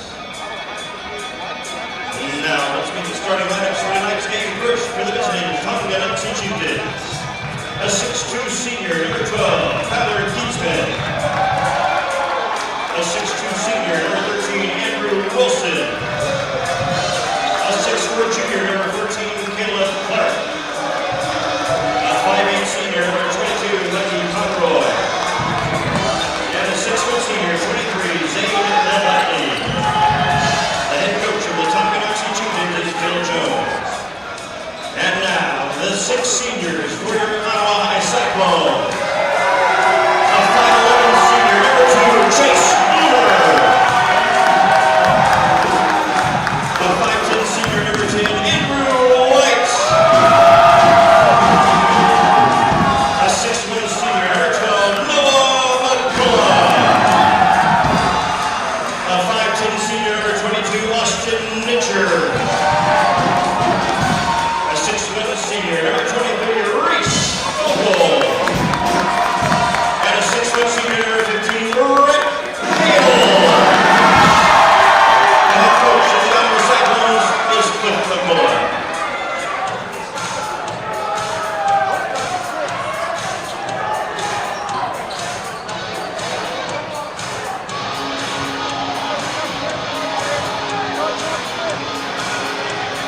All right, so there you have it again. I love the gesture here at Ottawa High on senior night, rolling out all the seniors on the team. Now there's 6 for the boys team, so I don't know if they'll initially send 6 out there and then take the foul and Tongi will move on, or no, they're going to go with 5. Yeah, let's go. I think they wanted to give the 6th man the opportunity to be called for the starting lineup. Same 5 here, Tonganoxie Chieftains, Keatsman, Wilson, Clark, Conroy, and Nabatney. And Bloomer, White, McCullough, Mitcher, and Fogel will start out the game for Ottawa. We'll see how long they stay in there. And majority of these guys are seniors and varsity players that played the majority of the game last time these two teams met back on January 7th. And we are underway in this one. Again, thank you all so much for joining us tonight on this Tuesday evening edition of Chieftain Basketball on Tonganoxie Sports Live. Quick pass to Wilson in the corners, deflected out by McCullough. And it looks like we have some competition over there, partner. Did you know ESPN was going to be here tonight? Yeah, I was going to show you that. Yeah, we talked to the radio broadcaster, and he said this is something they do once a year. You'll see the guys in the suits and in the headsets. Yeah, I must say, well done. That is, maybe we can get our budget up there one day. We'll have to ask Peter for that. Meanwhile, Clark getting the rebound underneath after the Keatsman miss, and it's batted out by Bloomer, and it will stay down here with Tonganoxie. And looking to shake off the upset loss to Spring Hill last Tuesday, and did not play this Friday due to the postponement of the Paola game. They will play that game this Thursday. Long-range three for Novotny, short off the front iron, and eventually rebounded by McCullough, and he will bring it across the half-court line for Ottawa, guarded by Andrew Wilson. Ball finds its way to Nitcher, and he gives it back to Bloomer. Bloomer now swinging around back to Nitcher. Far side to White up near the right elbow. This is Fogel. And now back into the far corner, corner to corner. Good defense here by Tonganoxie. Now finally getting it inside. McCullough working one-on-one on Clark, and he comes up short, and a rebound yanked down by Andrew Wilson. That's good defense there by Clark. Wilson taking the double team, and Novotny, defender blowing by, and he knocks down the three-pointer. We're going to need him tonight, and Andrew Wilson as well.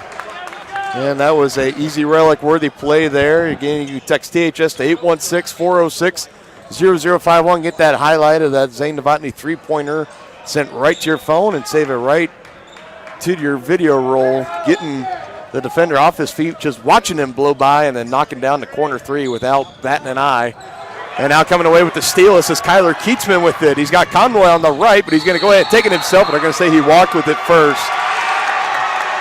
Just dragging the feet just a little bit as he was trying to slow up and let the defender blow by him.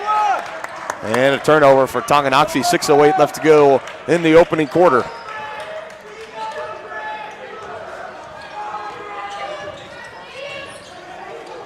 Fogel with it. Keatsman hitting the ground momentarily and almost came away with another steal. McCullough now to Bloomer, quickly to White, driving into the lane. And a whistle and a foul on. So he might have a reach in here. And they're going to give it to Mikey Conroy, his first, the team's first, coming off a career high 28 points last Tuesday against Spring Hill. It was basically a duel between him and Luke Metcalf of the Spring Hill Broncos. And Tonganoxie coming up just a little bit short in that contest. Meanwhile, White knocking down the three-pointer, answering Zane Novotny's earlier three-pointer. We're knotted up at three apiece.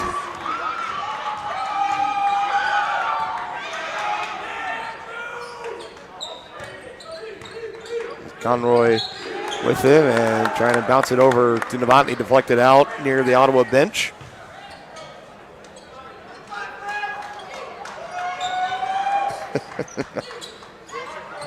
Novotny sharing some friendly banter with somebody over on the Ottawa bench. They're in the inbound play. No look bounce pass. Good feed to Caleb Clark inside. Gives it up now to Keatsman. There's some contact. McCullough meeting him, but nice finish. No whistle. And a good finish indeed for Kyler Keatsman, his first bucket of the night.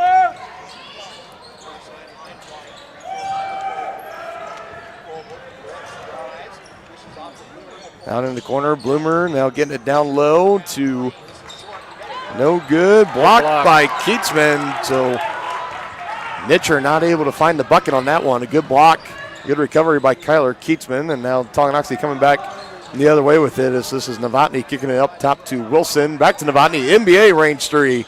No good, and another rebound by Keatsman. Quickly giving it to Conroy to Wilson. Good open pass to Caleb Clark. That was a nice, unselfish play by Andrew Wilson. Yeah, Wilson. He could have taken it for the bunny, but he gave it up. He could have taken it, driving in. He could have taken it again there. Could have kicked it out to Novotny open in the wing. Instead, finding Clark underneath for the easy, sufficient basket. And now quickly lobbing it up to Conroy. Can't finish on the running floater. And another offensive rebound. Kyler Keatsman, he's been all over it so far tonight. Another missed bunny by Wilson and another rebound by Clark. And what is this? Offensive foul. Offensive foul on Caleb Clark as he was trying to fight for that rebound. He'll be tagged with his first.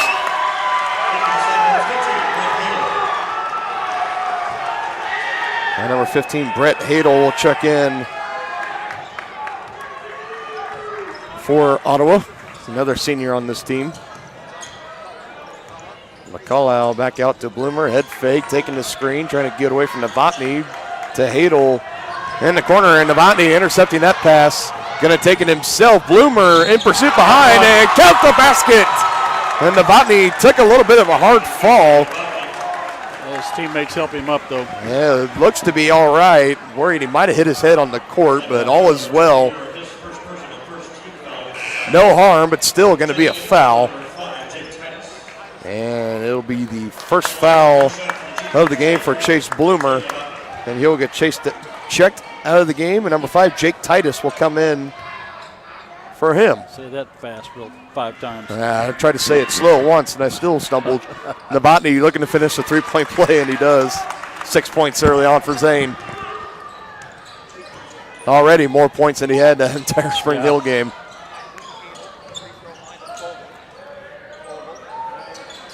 Looking for options into the corner. Titus off the bench going to work. A little jump shot into the paint and over Keatsman. He gets it to fall. Keatsman may be giving up a little size to him. See, they got Jake Titus listed here at 6'4", and Kyler Keatsman at 6'2", so only just a couple inches. Student section now starting to get into it. Conroy, he made a living off those corner threes in the last matchup, and now he's going to get called with the offensive foul. Good job setting the feet there. I believe that was Fogel down there. And that is the second foul of the game for Conroy. He will get checked out, and number 11, Alex Crowley, will come in for him. Ottawa still hanging around here. It's a 10-5 ball game. Tonganoxie on top, just under 3 minutes left to go. McCullough getting it at the elbow, and a good block by Caleb Clark. Wilson looking to speed things up here, quickly giving it to Novotny. Thought about it, no look pass back to Wilson, and that will set up the offense. First handing off to Keatsman, and now to Clark. Has some space at the top of the key, dribbling left side, now to Wilson, open in the corner. Alex Crowley, yes sir! Alex Crowley knocking down the open three in the corner. He's really kind of come on off the bench, providing some support for Coach Jones. Starting to see him just become more and more comfortable the more varsity minutes he's been getting here in about the second half of the season. Titus trying to answer him, and he can't. Rebound for Wilson, and a whistle and a foul. It's a good thing they called that foul for Ottawa because Andrew was off to the races. Yeah.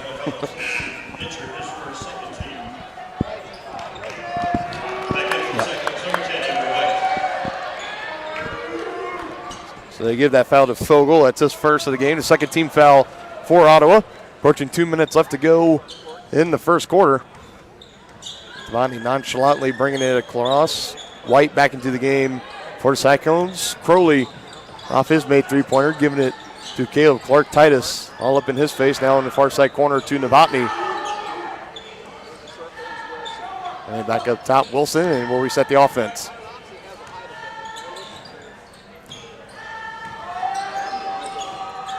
Straightaway three again for Novotny. NBA range and nothing but net. 9 points for Zane.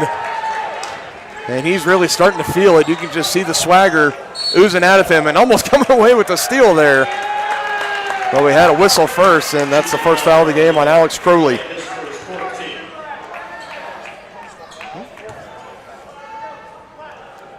The inbound right in front of us. That was Ditcher getting it into McCullough behind the back, trying to penetrate. He does, kicks it out. Three-point shot up and no good, and a rebound for Zane Novotny. Fogel. Zane's skied for that rebound, too. He does. Again, like we said, him and Wilson probably out for blood tonight for a little bit of a revenge game, and Novotny definitely doing his part so far, 9 points. Well, and Wilson's got some really nice assists already, too. He does, yeah. Has yet to get a point, but he's been picking up the slack in other ways. Again, Zane Novotny, 9 points in the first quarter. That's the exact amount that him and Wilson had between the two combined last Tuesday against Spring Hill. Now here is Novotny and a handoff to Wilson. Now giving it back to Zane, looking for Clark down low, and he does just that. A block by Titus, but a foul first. They're going to call that offensive. What? They said he hooked him. Oh, goodness. Coach Jones doesn't like that call. Yeah, and that's the second foul of the game on Caleb Clark, coming at the 32-second mark. Coach Jones not motioning to bring him out of the game yet, so he's trusting his junior postman to play smart.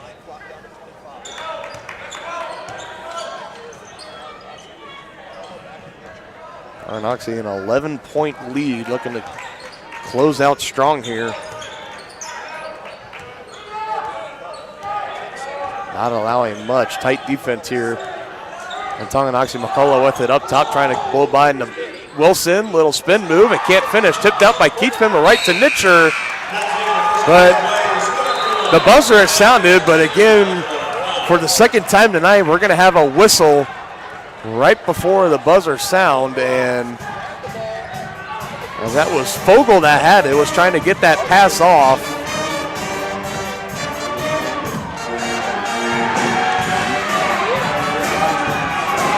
Now they're saying he was trying to shoot it, and I don't, yeah, he was.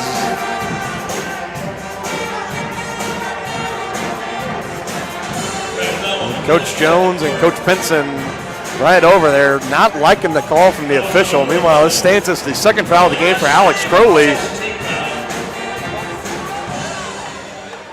And yeah, well, they're going to say that he was in the act of shooting, which to me it looked like he was trying to pass it in the last second, but they're going to say active shooting. So this is number 23, Reese Fogel, at the free throw line as he knocks down his first attempt. Now a 10-point ball game, looking to take it to single digits here. And he does just that. So Ottawa gifted 2 points there at the end of the first quarter. So it stands Tonganoxie 16, Ottawa 7. We'll be right back with second quarter action after this break here on Tonganoxie Sports Live, your home for Chieftain Athletics. For more than 15 years, Lynch Real Estate has been a leader in the KC Metro. Hi, I'm Dan Lynch with Lynch Real Estate, inviting you to come let us prove to you why Lynch Real Estate is a name you can always trust. Dan and his team have built a reputation for unparalleled customer service and satisfaction by building lasting relationships. Learn more about Lynch Real Estate at lynchresidential.com or give them a call at 913-369-3000. Whether you're a first-time buyer or a high-end seller, I'm here to make it happen. The same look and location of a classic drugstore with the services and supplies of a modern pharmacy.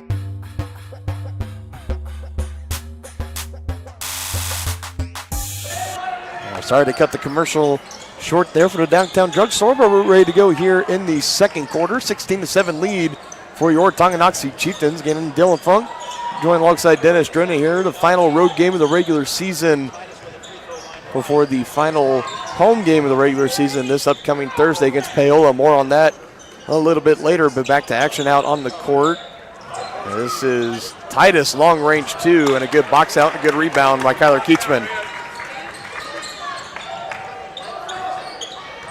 Zane Novotny within 9 points in that first quarter. Definitely picking up the offensive production from last time we saw him. Talon Lankford checking in first time tonight. And during the timeout, gives it to Alex Crowley. And now over to Kyler Keatsman. A lot of motion for Tonganoxie, looking to get somebody open, and it's Novotny, and a good extra pass to Crowley. He's hit one already. And, I thought maybe he had a chance off the second bounce for it to go through, but no good.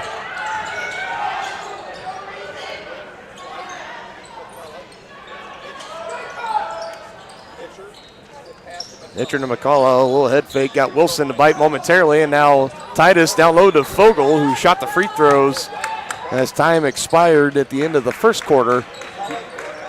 Got it down to a 9-point lead for Tonganoxie. Now Titus one-on-one on Keatsman, and a good move underneath by Jake Titus.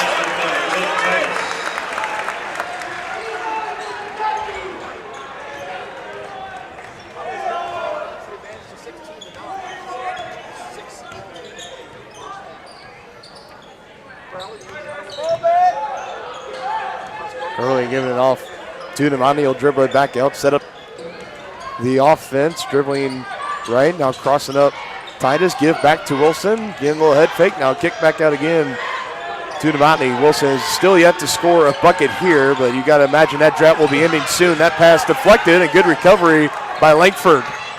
Now to the corner again, Crowley, good extra pass to Keatsman, almost lost handle of it, and eventually a steal.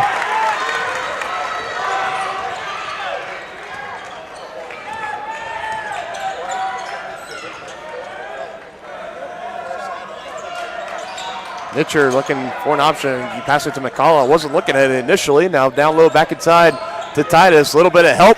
And ball poked away by Wilson, but back to McCullough. It goes. Nitcher to White. Back down to Titus. Help coming a little bit late, and Wilson getting a hand right to the side of the head of Titus as he was going to work. That's going to be the first for Andrew. No, they don't give it to him. It's going to be to Zane. Novotny. Yep.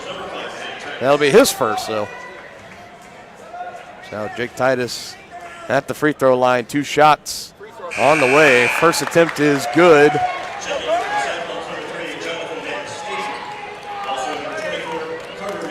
Number 3, Jonathan Van Steeden, and number 24, Carter Mason, checking in for Ottawa.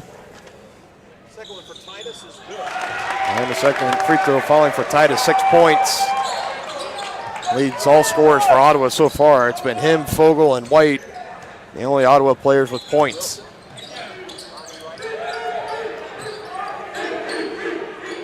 Rodney sizing up his defender. I'll give it Langford, swinging over here near side to Crowley. On the offense, got a little quiet here in the last handful of minutes. Looking to break that here. Good drive and a good finish. Andrew Wilson.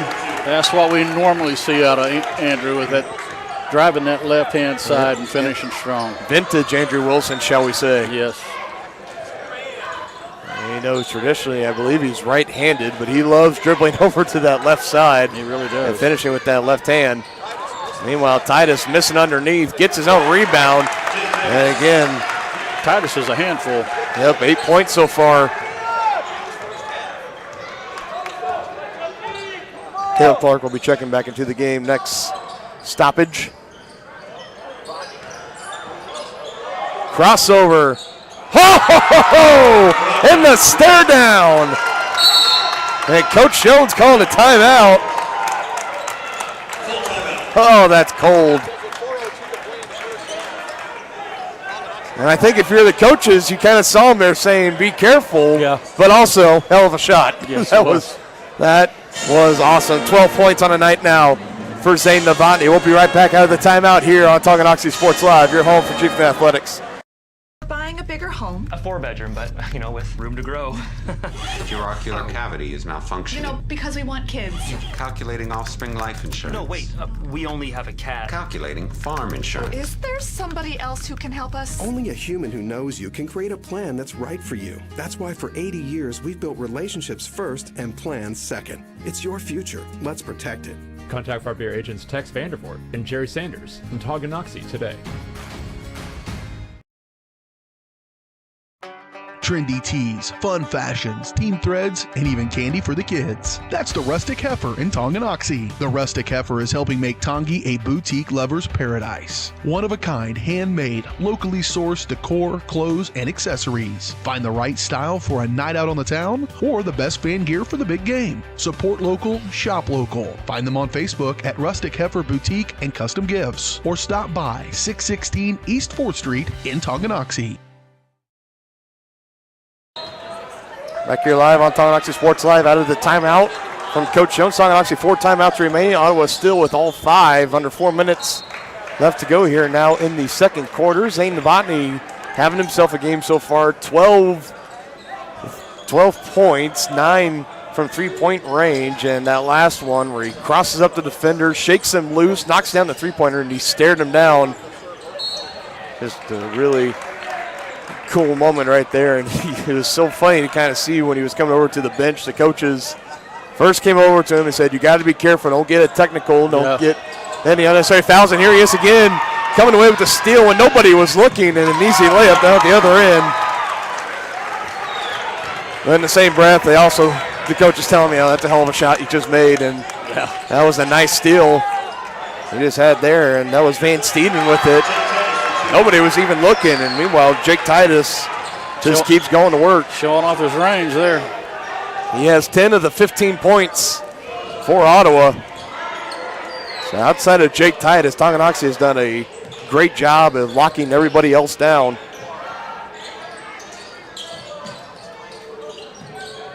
And again, Clark back into the game as we mentioned. And is he feeling it? Oh, he's feeling it. This time staring down the student section.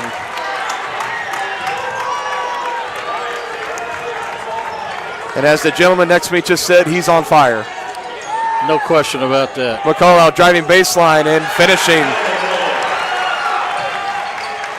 First bucket of the night for Noah McCullough.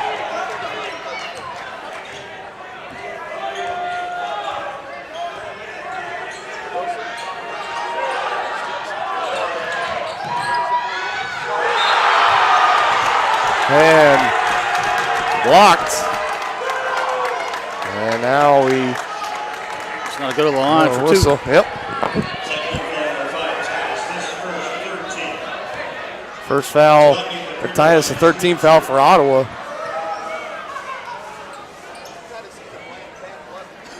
Compared to the 17 fouls for Tonganoxie, and you can tell that student section, they went crazy. They really wanted that block because Novotny has just been giving them fits all night long, and they're going to love that. And this free throw there.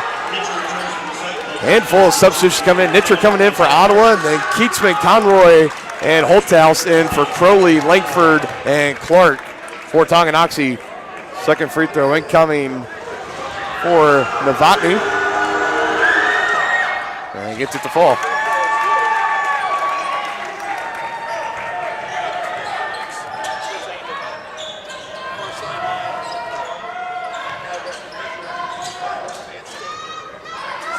Down low, Titus again going to work. That time on Wilson, backing him down, gets his own rebound, misses again. McCullough, third chance, yes. And some rare sloppy defensive rebounding for the Chieftains, and we're back to single digits. Yeah, too many second and third chance opportunities there.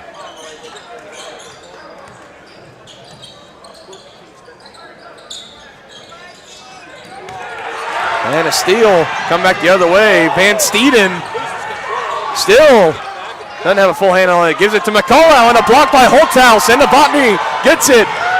Conroy taking it himself. First points on the night from Mikey Conroy, back to a 10-point lead. Quickly though, Van Steeden, no, but a whistle. And even Andrew Wilson voices his displeasure with that call.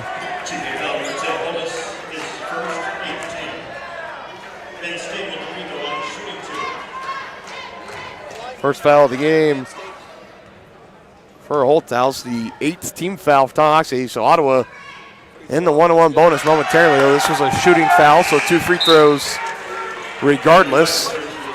Van Steeden knocks down his first attempt. Number 10, White, back in, bringing out McCullough for a breather. Second free throw on the way, and no good, but an offensive rebound by Mason. And now driving baseline, can't get it to fall. Mason again with another rebound. Wilson trying to tie him up. And Wilson pleading for a jump ball, but he's not going to get it. We're giving that to Holthouse. Yeah. So back-to-back fouls on Isaiah Holthouse, and looked like Andrew Wilson might have had the jump ball, but that contact, they're saying he came in and kind of hit him on the top of the head. Getting some coaching from the bench is Isaiah. 1:22 left to go in the second, looking to make it an 8-point game here, and can't do it. And again, it's been poor rebounding on the defensive end for Tonganoxie. Yeah, no question about it. That's killing them. And Taylor Langford's going to be coming back in the next stoppage. This time, Andrew Wilson coming away with the steal, fighting through some contact. Again, no whistle. Conroy in the corner, and back to Wilson, driving baseline, kick out, Keatsman, good ball movement here. Trying to find the open shooter. Wilson's calling for it, and instead they'll reset the offense. And another steal. Coming back the other way with it, and cannot finish as Mason. Keatsman with the rebound, and now the whistle, and it looks like this one is going to be in favor of the Chieftains. First foul of the game for Mason, the 4th team foul for Ottawa. Langford back in, and Conroy back out for the Chieftains. 42 seconds left to go before halftime, and Wilson will inbound it to Novotny, and we will see what Coach Jones has drawn up.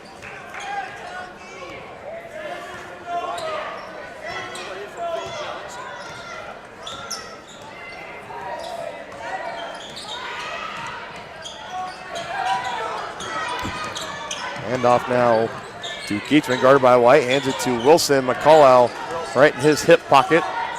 He'll dribble it back up. Trying to get a different look here, now under 20 seconds. Wilson driving, some contact, and an early whistle on the floor. And this is going to be the 5th team foul for Ottawa, and they give it to McCullough. I'd like to see Andrew continue to drive because good things happen when he does. I can agree with that. Lobs it into Novotny, now gives it back to Andrew. Final shot coming up here momentarily. It's in the hands of Wilson, driving and finishing. Just how you draw it up. Good if it goes from McCullough, and it's short.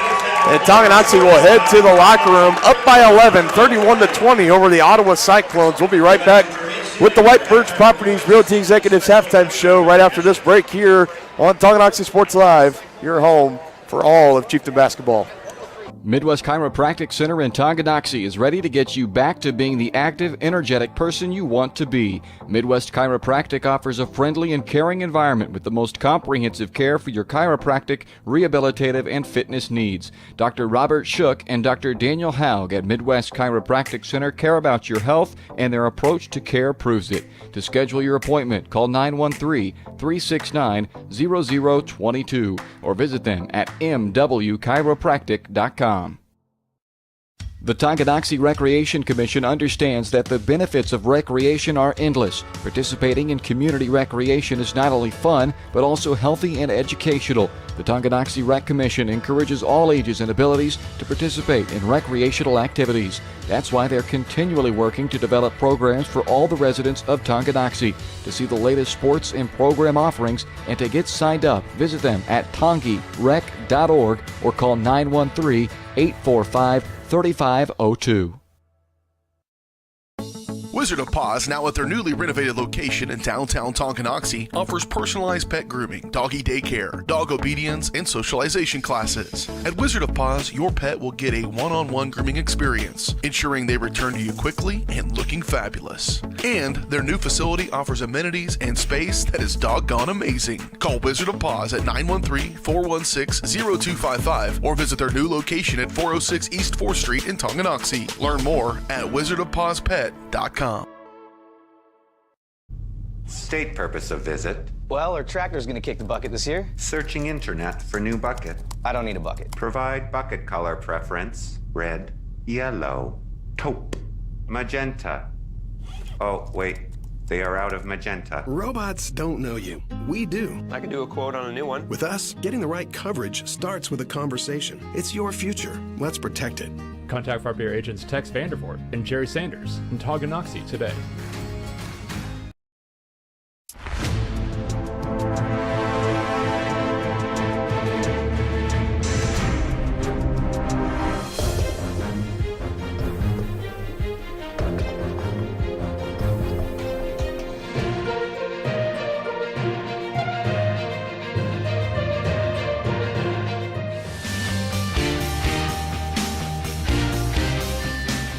For a winning team, contact White Birch Properties, the real estate MVPs.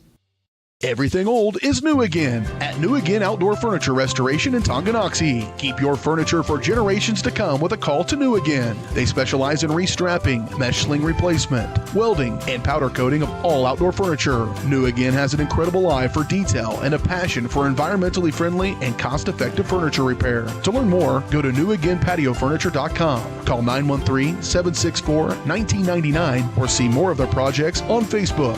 New Again Inc. in Tonganoxie.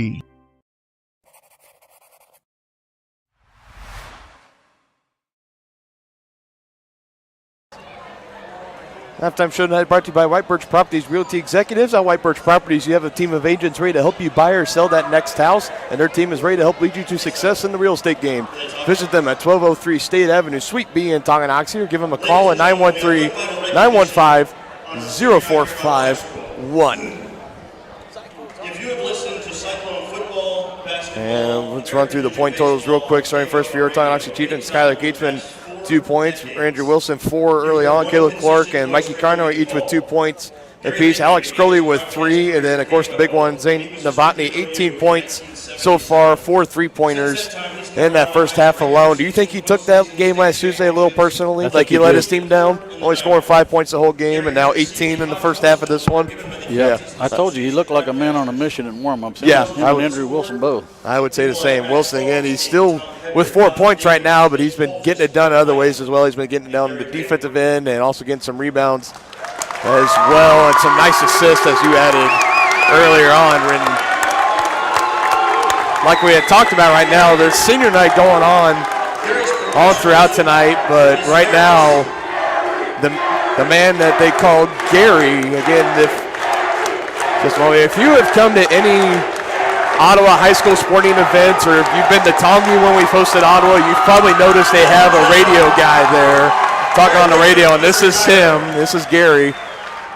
Yeah, we've been talking to him. We've been talking to him a little while, and he's been doing it for almost 45 years. Yeah, 45 years. That's a long time to be doing anything, let alone, play-by-play radio for Ottawa High School. And word is that he is officially retiring, so he is getting his well-deserved recognition tonight as well, as long as with all the great seniors here at Ottawa High School. And if you've been listening very closely, when you hear us on our broadcast, you can maybe hear him faintly in the background. So kind of a unique thing you and I are in. We get to share the broadcast table with the 45-year legend Gary here at Ottawa. Now, we've only met him tonight, but he's a very nice gentleman. I mean, I've always seen him at high school events and everything that we've ever gone to during my time at Tongi, and this place is just going absolutely nuts for him. We're going to take our time.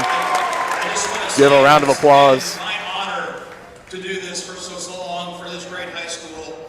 I want to thank everybody, the staff, the coaches, the players, all throughout that 40-some years now that I've been doing this. But it's been one of the loves of my life, and I appreciate everything that this opportunity has been for me. Thank you so much.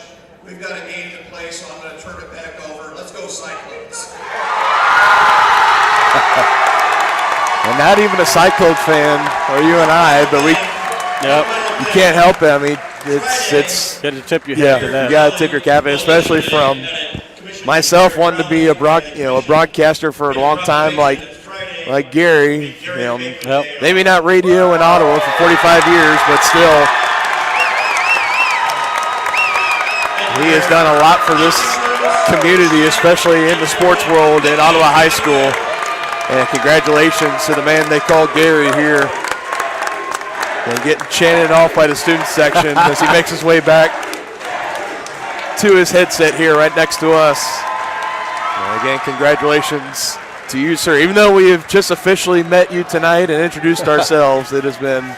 Congratulations, Gary. Congratulations, sir. So again, I almost completely forget. It's kind of like you said, we have a basketball game going on here. It's been one of those nights. Let's get the point totals real quick for Ottawa. White with 3, McCullough with 4, Fogel with 2, and then outside that, it's been Titus with 10. So, I think the Chieftains are going to have to come up with an answer for Titus, because I don't know if they're going to double team him or what, but he's been killing them in the paint. And he even hit a three-pointer. Yeah, has a little bit of range he showed as well. And, again, outside of him, you're really sitting on top 31-10 right now. So you just got to find a way, maybe try to slow him down a little bit. I mean, any great player, especially in basketball, they're going to get theirs no matter what. But if you just find a way to just slow him down a little bit, you're going to be fine. And you're still sitting on top by 11. So and if we get really Andrew Wilson starting to light up the scoreboard, that'll make a big difference. Yeah, exactly. Andrew Wilson, if he can finally get going, still only 4 points through the first half. He had 4 total last Tuesday against Spring Hill. So looking for a little more production out of him. Zane Novotny's been getting it done, 18 points, 4 3-pointers, and everybody else just kind of filling in the holes in between. But everyone's going to have to step up just a little bit. Want to close this one out, get a victory, and then let's move on to Thursday for our senior night against Paola. We're going to go ahead and take our final break. And you've been watching the Whitebirch Properties Realty Executives halftime show. We will have second half action on the other side of this break here on Tonganoxie Sports Live. Insurance, we know one size doesn't fit all. In fact, our whole mindset is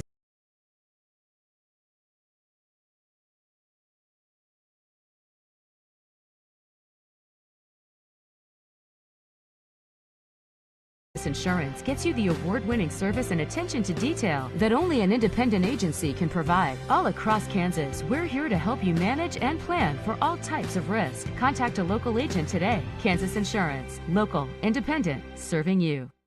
A great collision on the field? Awesome. An awesome collision on the road? Not so great. If that bad play does come your way, take your car to S&S Body Shop in Tonganoxie. S&S has been the area's premier auto collision repair center since 1972, working on all makes and models, glass replacement, bumper repair, fiberglass and plastic, color matching, and more. Plus, they work with all insurance companies. Get your ride back in the game. Learn more at snsautoandbody.com or call 913-369-3193. Shop local and save at Brothers Market in Tonganoxie, where we treat you like family. Brothers Market has great everyday deals throughout the store. Enjoy fresh cut steaks from the meat department, the freshest fruits and vegetables from the produce aisle, and savor the flavors from the bakery. Check out their weekly ad to get the best deals on what you need. From apples to aspirin, Cool Whip to cool crisp lettuce. Brothers Market, open daily. Learn more at shopbrothersmarket.com.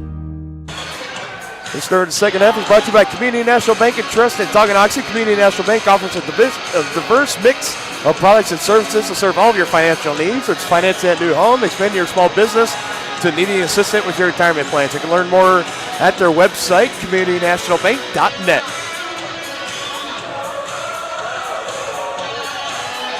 Tonganoxie 31, Ottawa 20, ready for the start of the second half in this one. Tonganoxie looking to complete the season sweep on the Cyclones. They defeated them earlier on this year on January 7th and looking to do it again tonight here in their home house.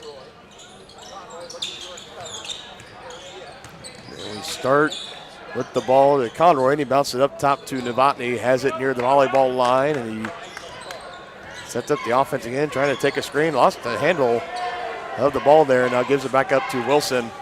So he calls out the offense. Conroy, they're coming off his big night last Tuesday, only 2 points so far in this game tonight.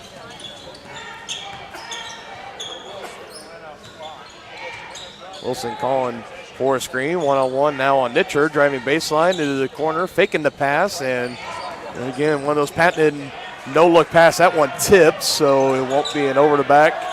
Last touch by White. Novotny recovers it, now gives it back to Andrew. Nearly a full minute chewed up on this possession alone now. Tonganoxie taking their time here and trying to force a shot. That one almost poked away by Titus. I'd like to see Andrew drive it again. And here he is with the ball, calling for another Keatsman screen. Goes by his defender, baseline, good pass to Clark. That ball batted loose and a long Tonganoxie possession wasted, coming away with no points. Nearly a minute and a half taken off. Nitcher now down at the other end, no good, and another offensive rebound for Ottawa. 3-point now for Nitcher, still no good.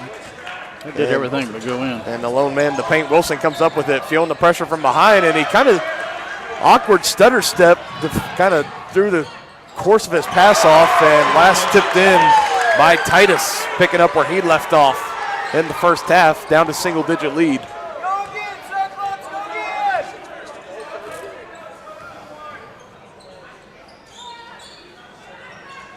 Conroy finding Novotny down low, kicking it out to Geetsman. Kind of two players out of position there, if you ask me.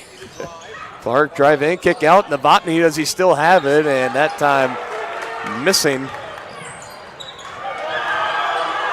Trying to come away with the steal and slipped up a little bit. Ottawa with some numbers now. White driving baseline. I thought he might have traveled a little bit. The Tongi bench wanted it as well. And now players hitting the ground. And they're going to say last touch by Novotny. It must have gone off his leg or his sneaker before rolling out of bounds. Nonetheless, a good defensive play. Well, I mean, the ESPN crew is over there. Maybe they can give us instant replay. They were right on top of it. Travel. Travel, yep.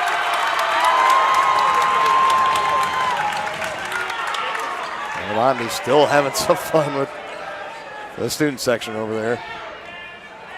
He's that kind of player. He kind of reminds me of like Christian Brown for the Jayhawks. You love him when he's on your team, but you hate him if he's not. You know? Yep, that's so true.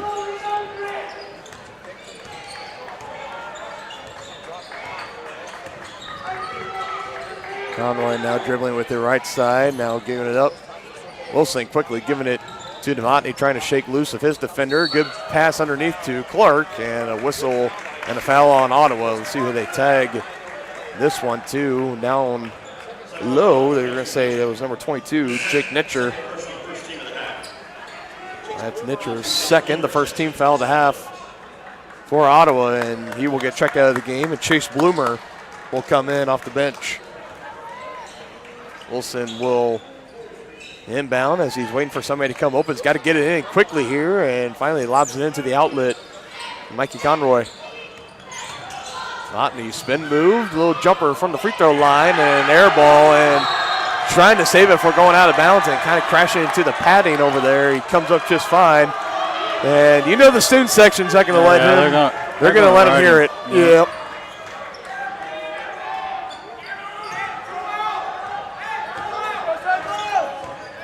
The athletic director, Sean Phillips, over there trying to keep him at bay. I just let him have some fun. Yeah, let's let him have fun. Bloomer three, it looks good, and little offline. Ball last deflected out of bounds, and Chieftain basketball. Number 3, Van Steeden coming back in for Ottawa now.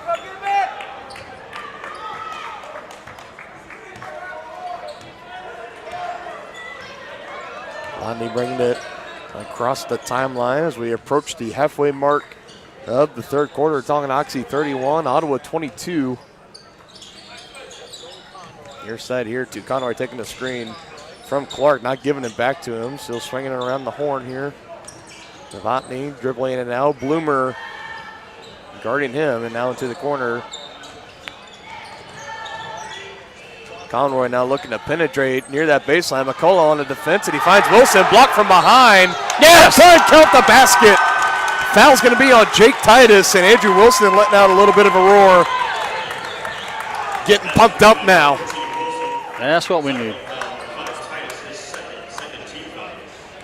Second foul of the game on Titus. He got the first block, was clean. Second one, definitely some contact, and Wilson showing off the strength and finishing. Looking to finish the three-point play at the line here. It's on the way, and it is good. 7 points now on the night for Andrew.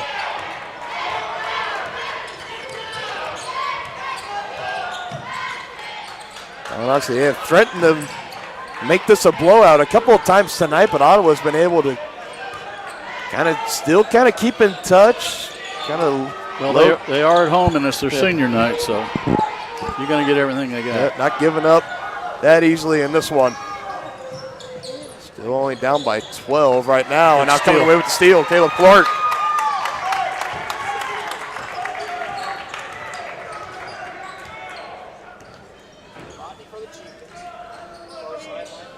Mason will be checking back in for Ottawa. Next stoppage. Meanwhile, Conroy with the ball, guarded by Fogel. He hands it off to Wilson, who will be guarded by Titus. Giving it off to Novotny, and thought he had an opening, and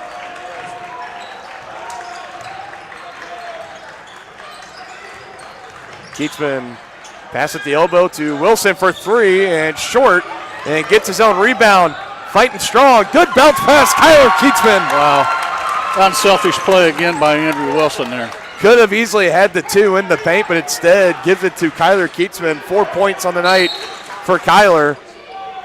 And we have another whistle underneath. I think they're going to give it to Wilson. No, it's on 12. That's on 12, okay. I saw Wilson immediately trying to talk with the officials. I thought they called on him. He said Keatsman, so his first team foul of the half for Tonganoxie. And quickly trying to sneak that one underneath to Titus. Taylor Clark all over that one, poking it out of bounds. Well, that was how you're supposed to do a double team. He fronted him, and we had somebody in behind him too, so stopped that entry pass. Good hands. Yeah, I think they were looking for Titus again. Yeah. Well, they know where their bread's buttered.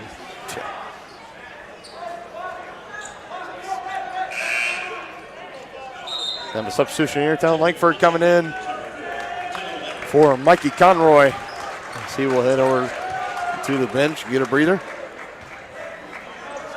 And the third inbounds here is Van Steeden looking for somebody. How about a fourth? Yeah.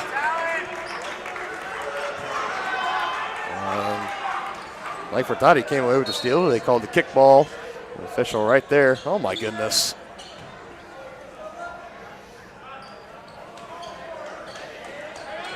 Ottawa was having a tough time getting it in.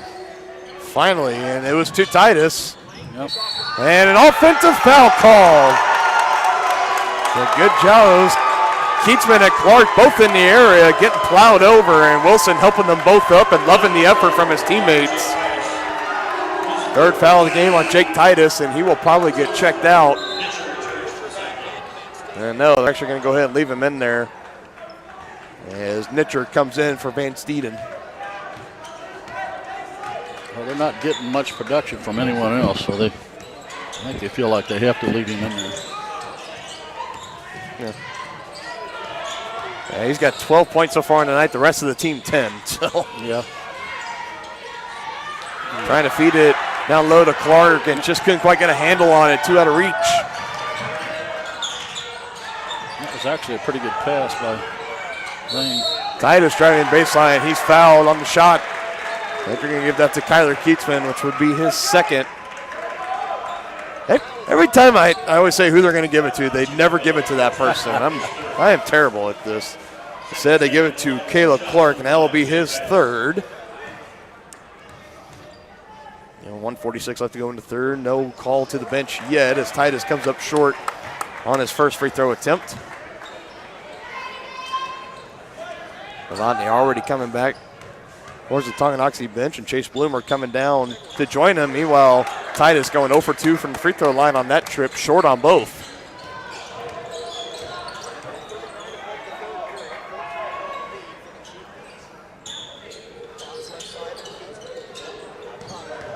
Now to Clark up top, handoff to Novotny into the corner. Wilson, everybody and their mother thought he was going to take that three. Yeah.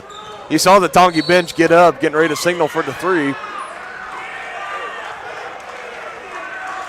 now another whistle. I called that on Novotny for a hook. And they called it on Keatsman. Huh? And Keatsman trying to get an explanation from the official, and he has come to peace with the call, so I guess we should do the same. Yeah. Second foul of the game for Kyler Keatsman. Each team with 3 team fouls. Tonganoxie's 4 timeouts still left. Ottawa is still with all 5 timeouts. Could be something to keep in mind if this one gets interesting down the stretch. Little underhand lob to Conroy, who finishes for 2, and another stylish assist for Zane Novotny.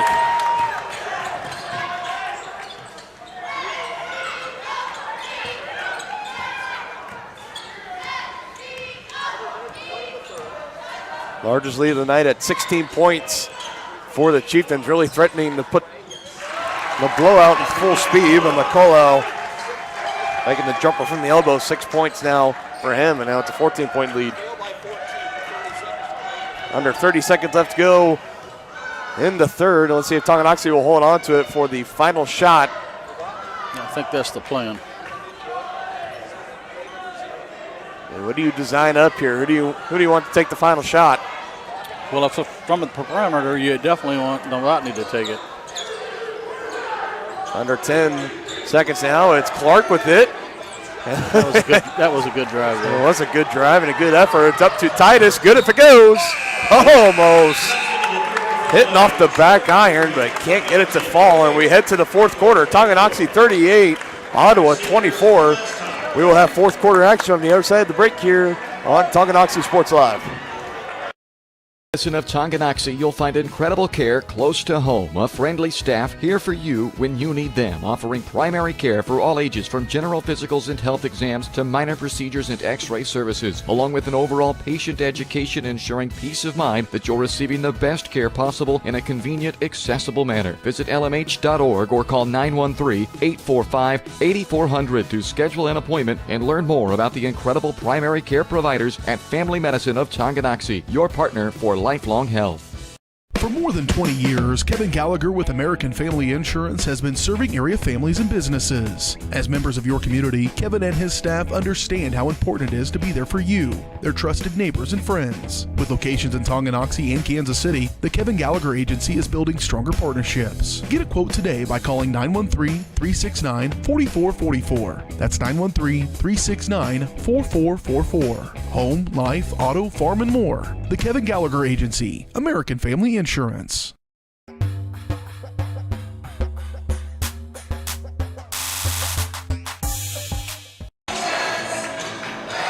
Giving out to some journey here.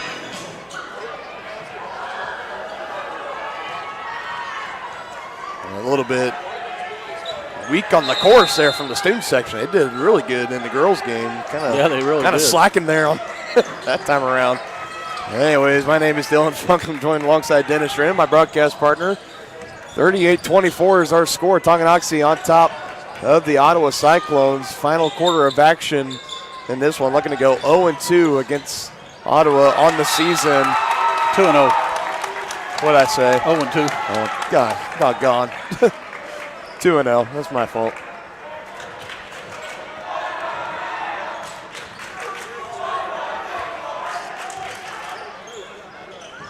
Alex Crowley checking back into the game for Tonganoxie during the timeout. We've seen Alex give Coach Jones some pretty good minutes here over the last. We really have. Yeah. Quality minutes. What was he doing with that? I think he was just looking for an option. Meanwhile, McCullough drives and count the basket and the foul. So free throws coming up here. Ottawa trying to close in. Cut into that double-digit lead, looking to make it 11 with the free throw here. And Zane Novotny will check back in, and Alex Crowley will head to the bench. That's that last foul they gave to Andrew Wilson. That's his first of the ball game. Yeah, Coach Jones doing a great job coaching up his underclassmen as he comes off the bench. Alex Crowley, only a sophomore, 6-foot sophomore, so still a couple years to kind of grow and develop in this program. That's very valuable to get varsity time. Absolutely. Yeah, these varsity minutes that he's been getting over the last about 6 weeks. They're going to pay dividends. 5-6 weeks or so? Absolutely. 5 seconds? Yep. No? Call the foul. Oh no, got a whistle. I think that's what everybody thought, including Fogel, who they called the foul on, and he thought it was 5 seconds, and now he's asking the official right in front of us. He's just going to have to accept that. And that's the first foul of the night for Fogel. And Conroy bounce pass into Wilson. Almost had McCullough slipping on the court. Conroy driving. Good pass. Good ball movement. Talon Langford reaping the rewards underneath. First bucket of the night for him. Assist to Andrew Wilson. Yeah, Wilson has been dynamite on assists tonight. 3-point on the way and no good. And skying up for the rebound is Zane Novotny. Back to a 14-point lead, 6:20 and counting left to go in the fourth quarter. Novotny showing off the handles, blowing by Titus. Oh. No look! Oh!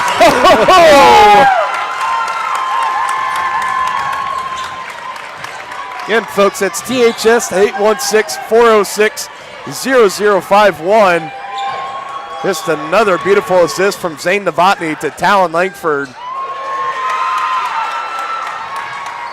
And you can tell this team tonight is just playing with some swagger and some confidence. Yep. Well, Novotny's been quiet since the first quarter, still only 18 points, but he's been getting it done in other ways as well. Well, he's made some nice assists as well. Langford giving it up to Conroy. Tight defense from White, dribbling out of it. Now hands it off to Keatsman, 5:30 and counting. Wilson to Novotny. Wide open. Yes, sir! And holding up the post just a little bit longer on that one.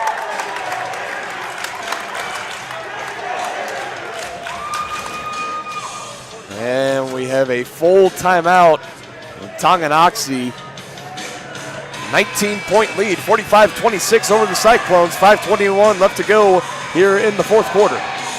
Wizard of Paws, now at their newly renovated location in downtown Tonganoxie, offers personalized pet grooming, doggy daycare, dog obedience, and socialization classes. At Wizard of Paws, your pet will get a one-on-one grooming experience, ensuring they return to you quickly and looking fabulous. And their new facility offers amenities and space that is doggone amazing. Call Wizard of Paws at 913-416-0255 or visit their new location at 406 East 4th Street in Tonganoxie. Learn more at wizardofpawspet.com. The Tonganoxie Recreation Commission understands that the benefits of recreation are endless. Participating in community recreation is not only fun, but also healthy and educational. The Tonganoxie Rec Commission encourages all ages and abilities to participate in recreational activities. That's why they're continually working to develop programs for all the residents of Tonganoxie. To see the latest sports and program offerings and to get signed up, visit them at tongirec.org or call 913-845-3502. Back here live at Ottawa High School. The clock continues to run as we approach 5 minutes left to go in the fourth quarter. And the big Zane Novotny three gives Tonganoxie a 19-point lead, 45-26 over the Cyclones, looking to officially put this one out of reach. And Titus count the basket, and he was fouled. So more free throws coming for Jake Titus. They just made a really good move there to get to the rack. Second foul of the game, Andrew Wilson.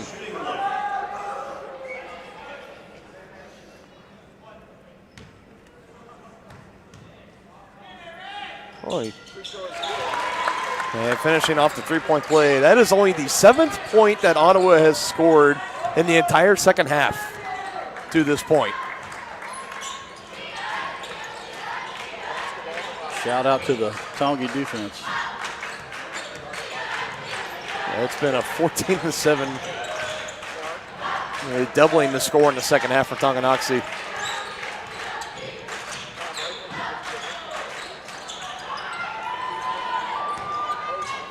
He's been looking around. Now giving it to Wilson. Bloomer trying to swipe that ball away. Novotny with it. Step back. Thought about taking it, but Titus probably would have rejected that one. Nice pass to Keatsman, who finishes.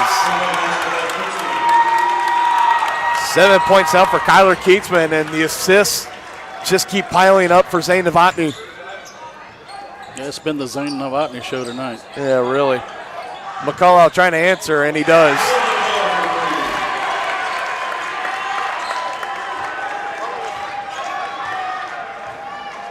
Nine points on the night for McCullough, under 4 minutes left to go.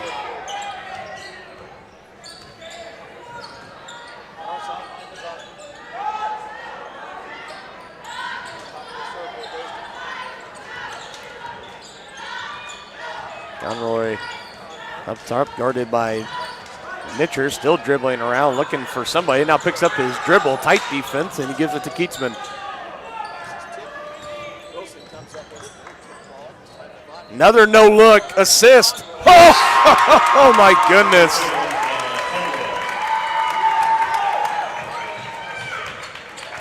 First three-point bucket of the night for Mikey Conroy. And another assist. And another assist, yeah. From Zane with love. Yeah. And no look, more than likely. He's just putting on a clink tonight. Oh. And saving it in the corner as Conroy looked like it would be a turnover. And that should be a kick ball. That should be a kick ball. Oh, come on now, sir. I mean, it did go off of Mikey's arm, but the ball was kicked. Yeah. Unless they said it was high enough up on his leg, I guess. I don't know. It is what it is. Typically, I mean, if it's anywhere close to that sneaker area and it gets deflected, they typically don't hesitate to blow the whistle, but that time not doing it, but Ottawa not able to cash in on points on that possession. And if you're Tongi now, you need to take your time and get a good shot. Clock is your friend. Conroy, good drive on the baseline, can't finish, but a whistle on the foul. They're going to get that on Bloomer, and that'll be his second. And 2 free throws on the way for Mikey. Stopping momentarily, tying up the sneakers.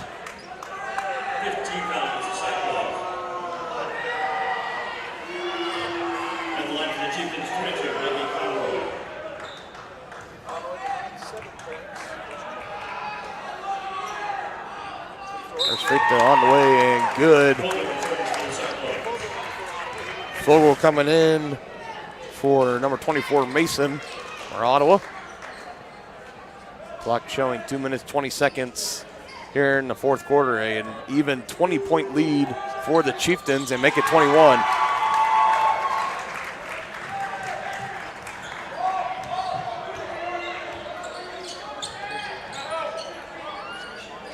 Bloomer thought about taking it, getting it down low to Titus. Couple of red jerseys, but still putting up a shot. And fighting for the rebound as he deflects it out of bounds. It'll be Tonganoxie basketball. And now a quick 30-second timeout for Ottawa as they trail 21, 53-32 to the Chieftains. Quick 30-second timeout. We'll be back here on Tongi Sports Live. For more than 20 years, Kevin Gallagher with American Family Insurance has been serving area families and businesses. As members of your community, Kevin and his staff understand how important it is to be there for you, their trusted neighbors and friends. With locations in Tonganoxie and Kansas City, the Kevin Gallagher Agency is building stronger partnerships. Get a quote today by calling 913-369-4444. That's 913-369-4444. Home, life, auto, farm, and more. The Kevin Gallagher Agency, American Family Insurance.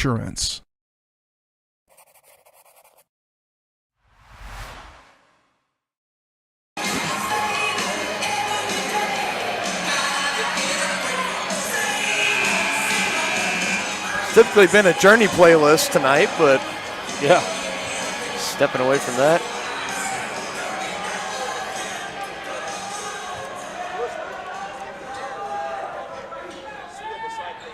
Iowa still not going to go away so easily. Yeah, they put the full court press on now.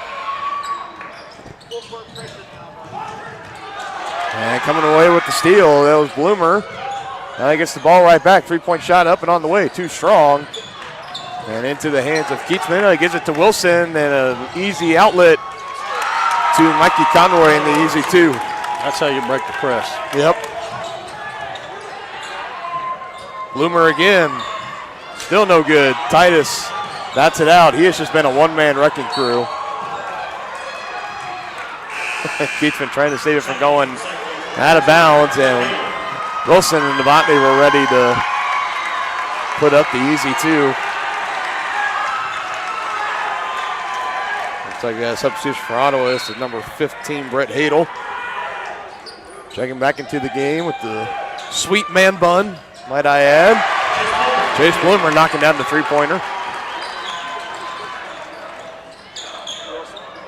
Clark open. He's doing jumping jacks. He finally gets the ball underneath, and another easy 2.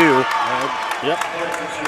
Textbook way to break the press right there. And Coach Jones has officially seen enough as we approach a minute left to play. He is going to bring out his starters, I believe. He's going to give him a curtain call with 1:16. Yep. So Langford, Holthouse, Crowley, and number 31, Brandon Wilson will check in for Tonganoxie. So that leaves Caleb Clark still out there.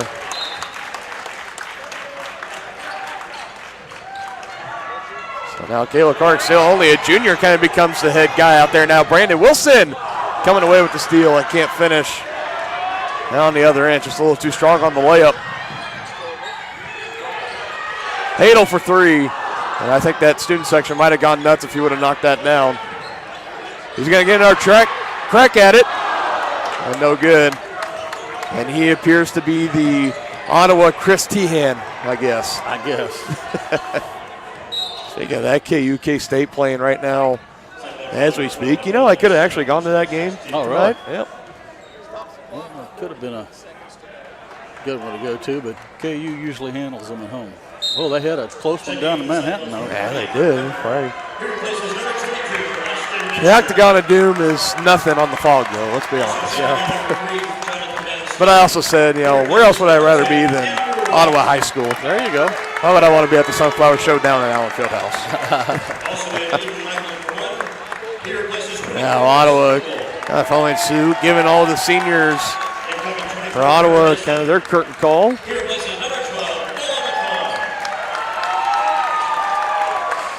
And with that, both teams kind of officially calling off the dogs here.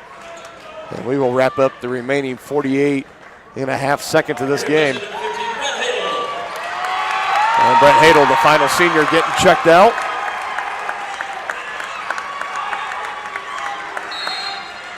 A class act move there by head coach McCullough.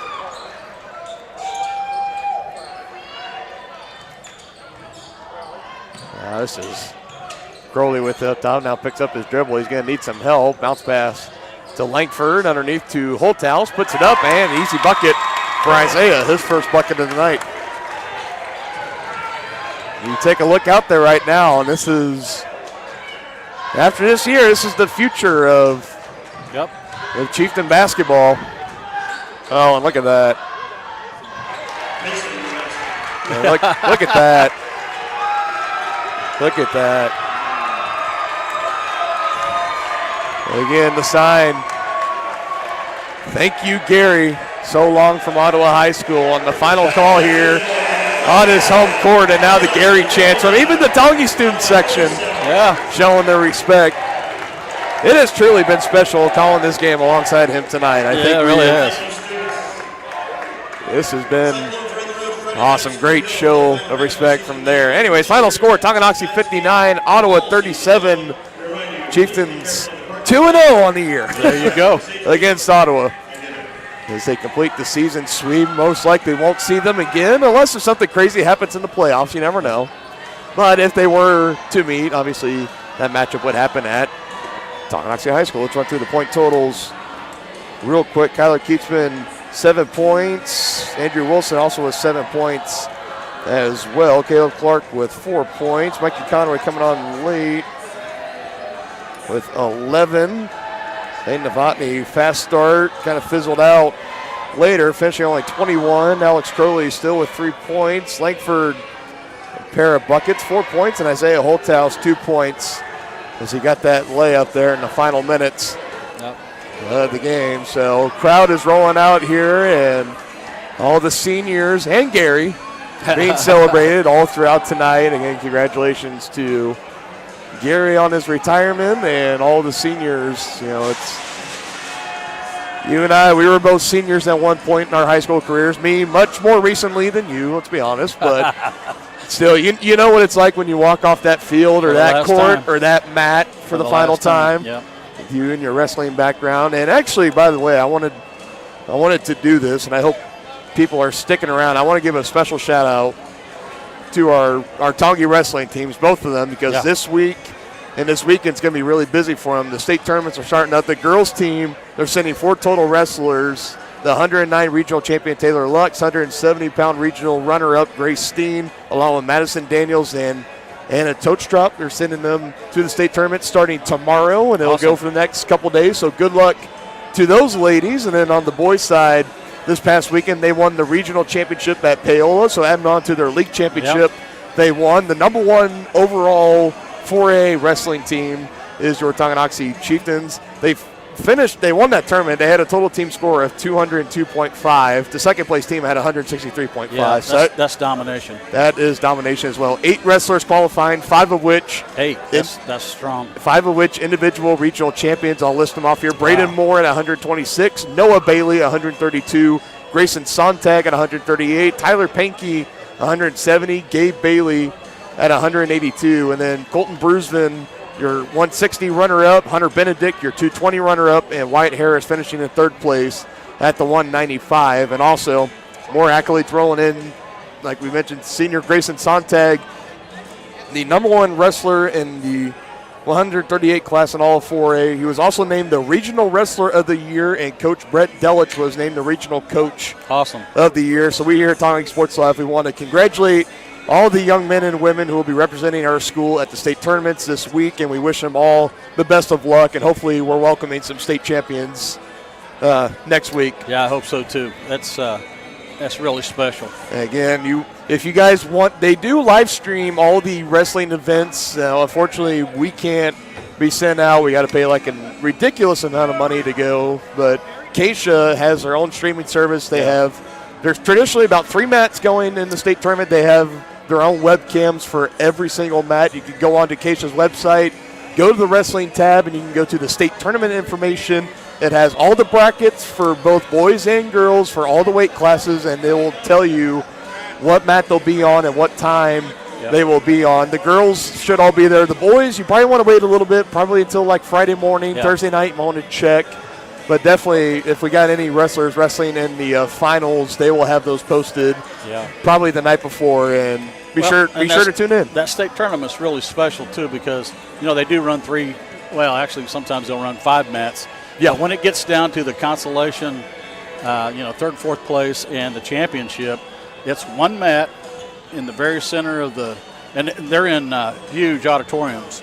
Yeah, and they have a huge spotlight. They dim the lights and a huge spotlight on the center mat. Yeah, it's really, really awesome. It's impressive. It's I believe it's still in the Tony's Pizza Center in Salina, Kansas. Yeah. So if you're actually wanting to go and watch them, I know admission is $9, but if you want to travel down to Salina to the Tony's Pizza Center arena, you can go in there and you can support all of our boys and girls wrestlers again. If you've never seen a state tournament, you should do it. This would be the year. Yeah, and the girls are going out. Probably they're there already. They're going to be kicking their tournament off tomorrow, and then the boys will be kicking theirs off on Friday morning. So again, good luck to all of our Chieftain and Lady Chieftain wrestlers, and we wish you all the best of luck.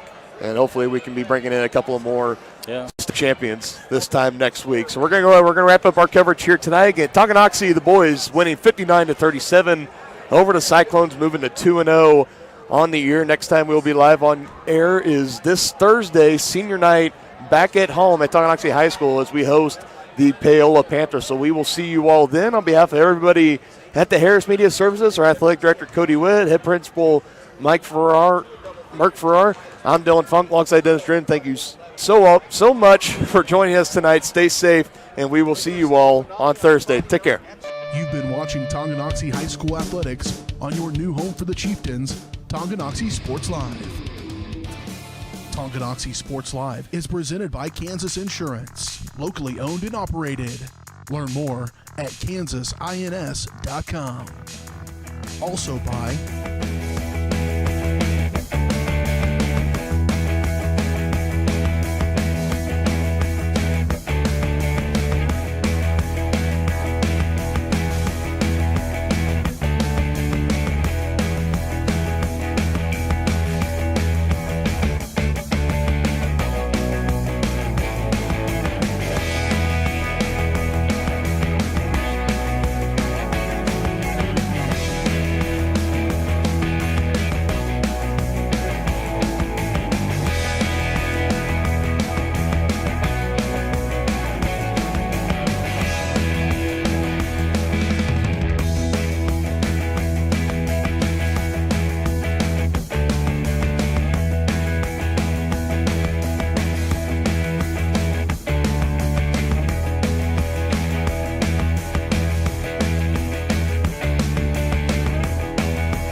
watching.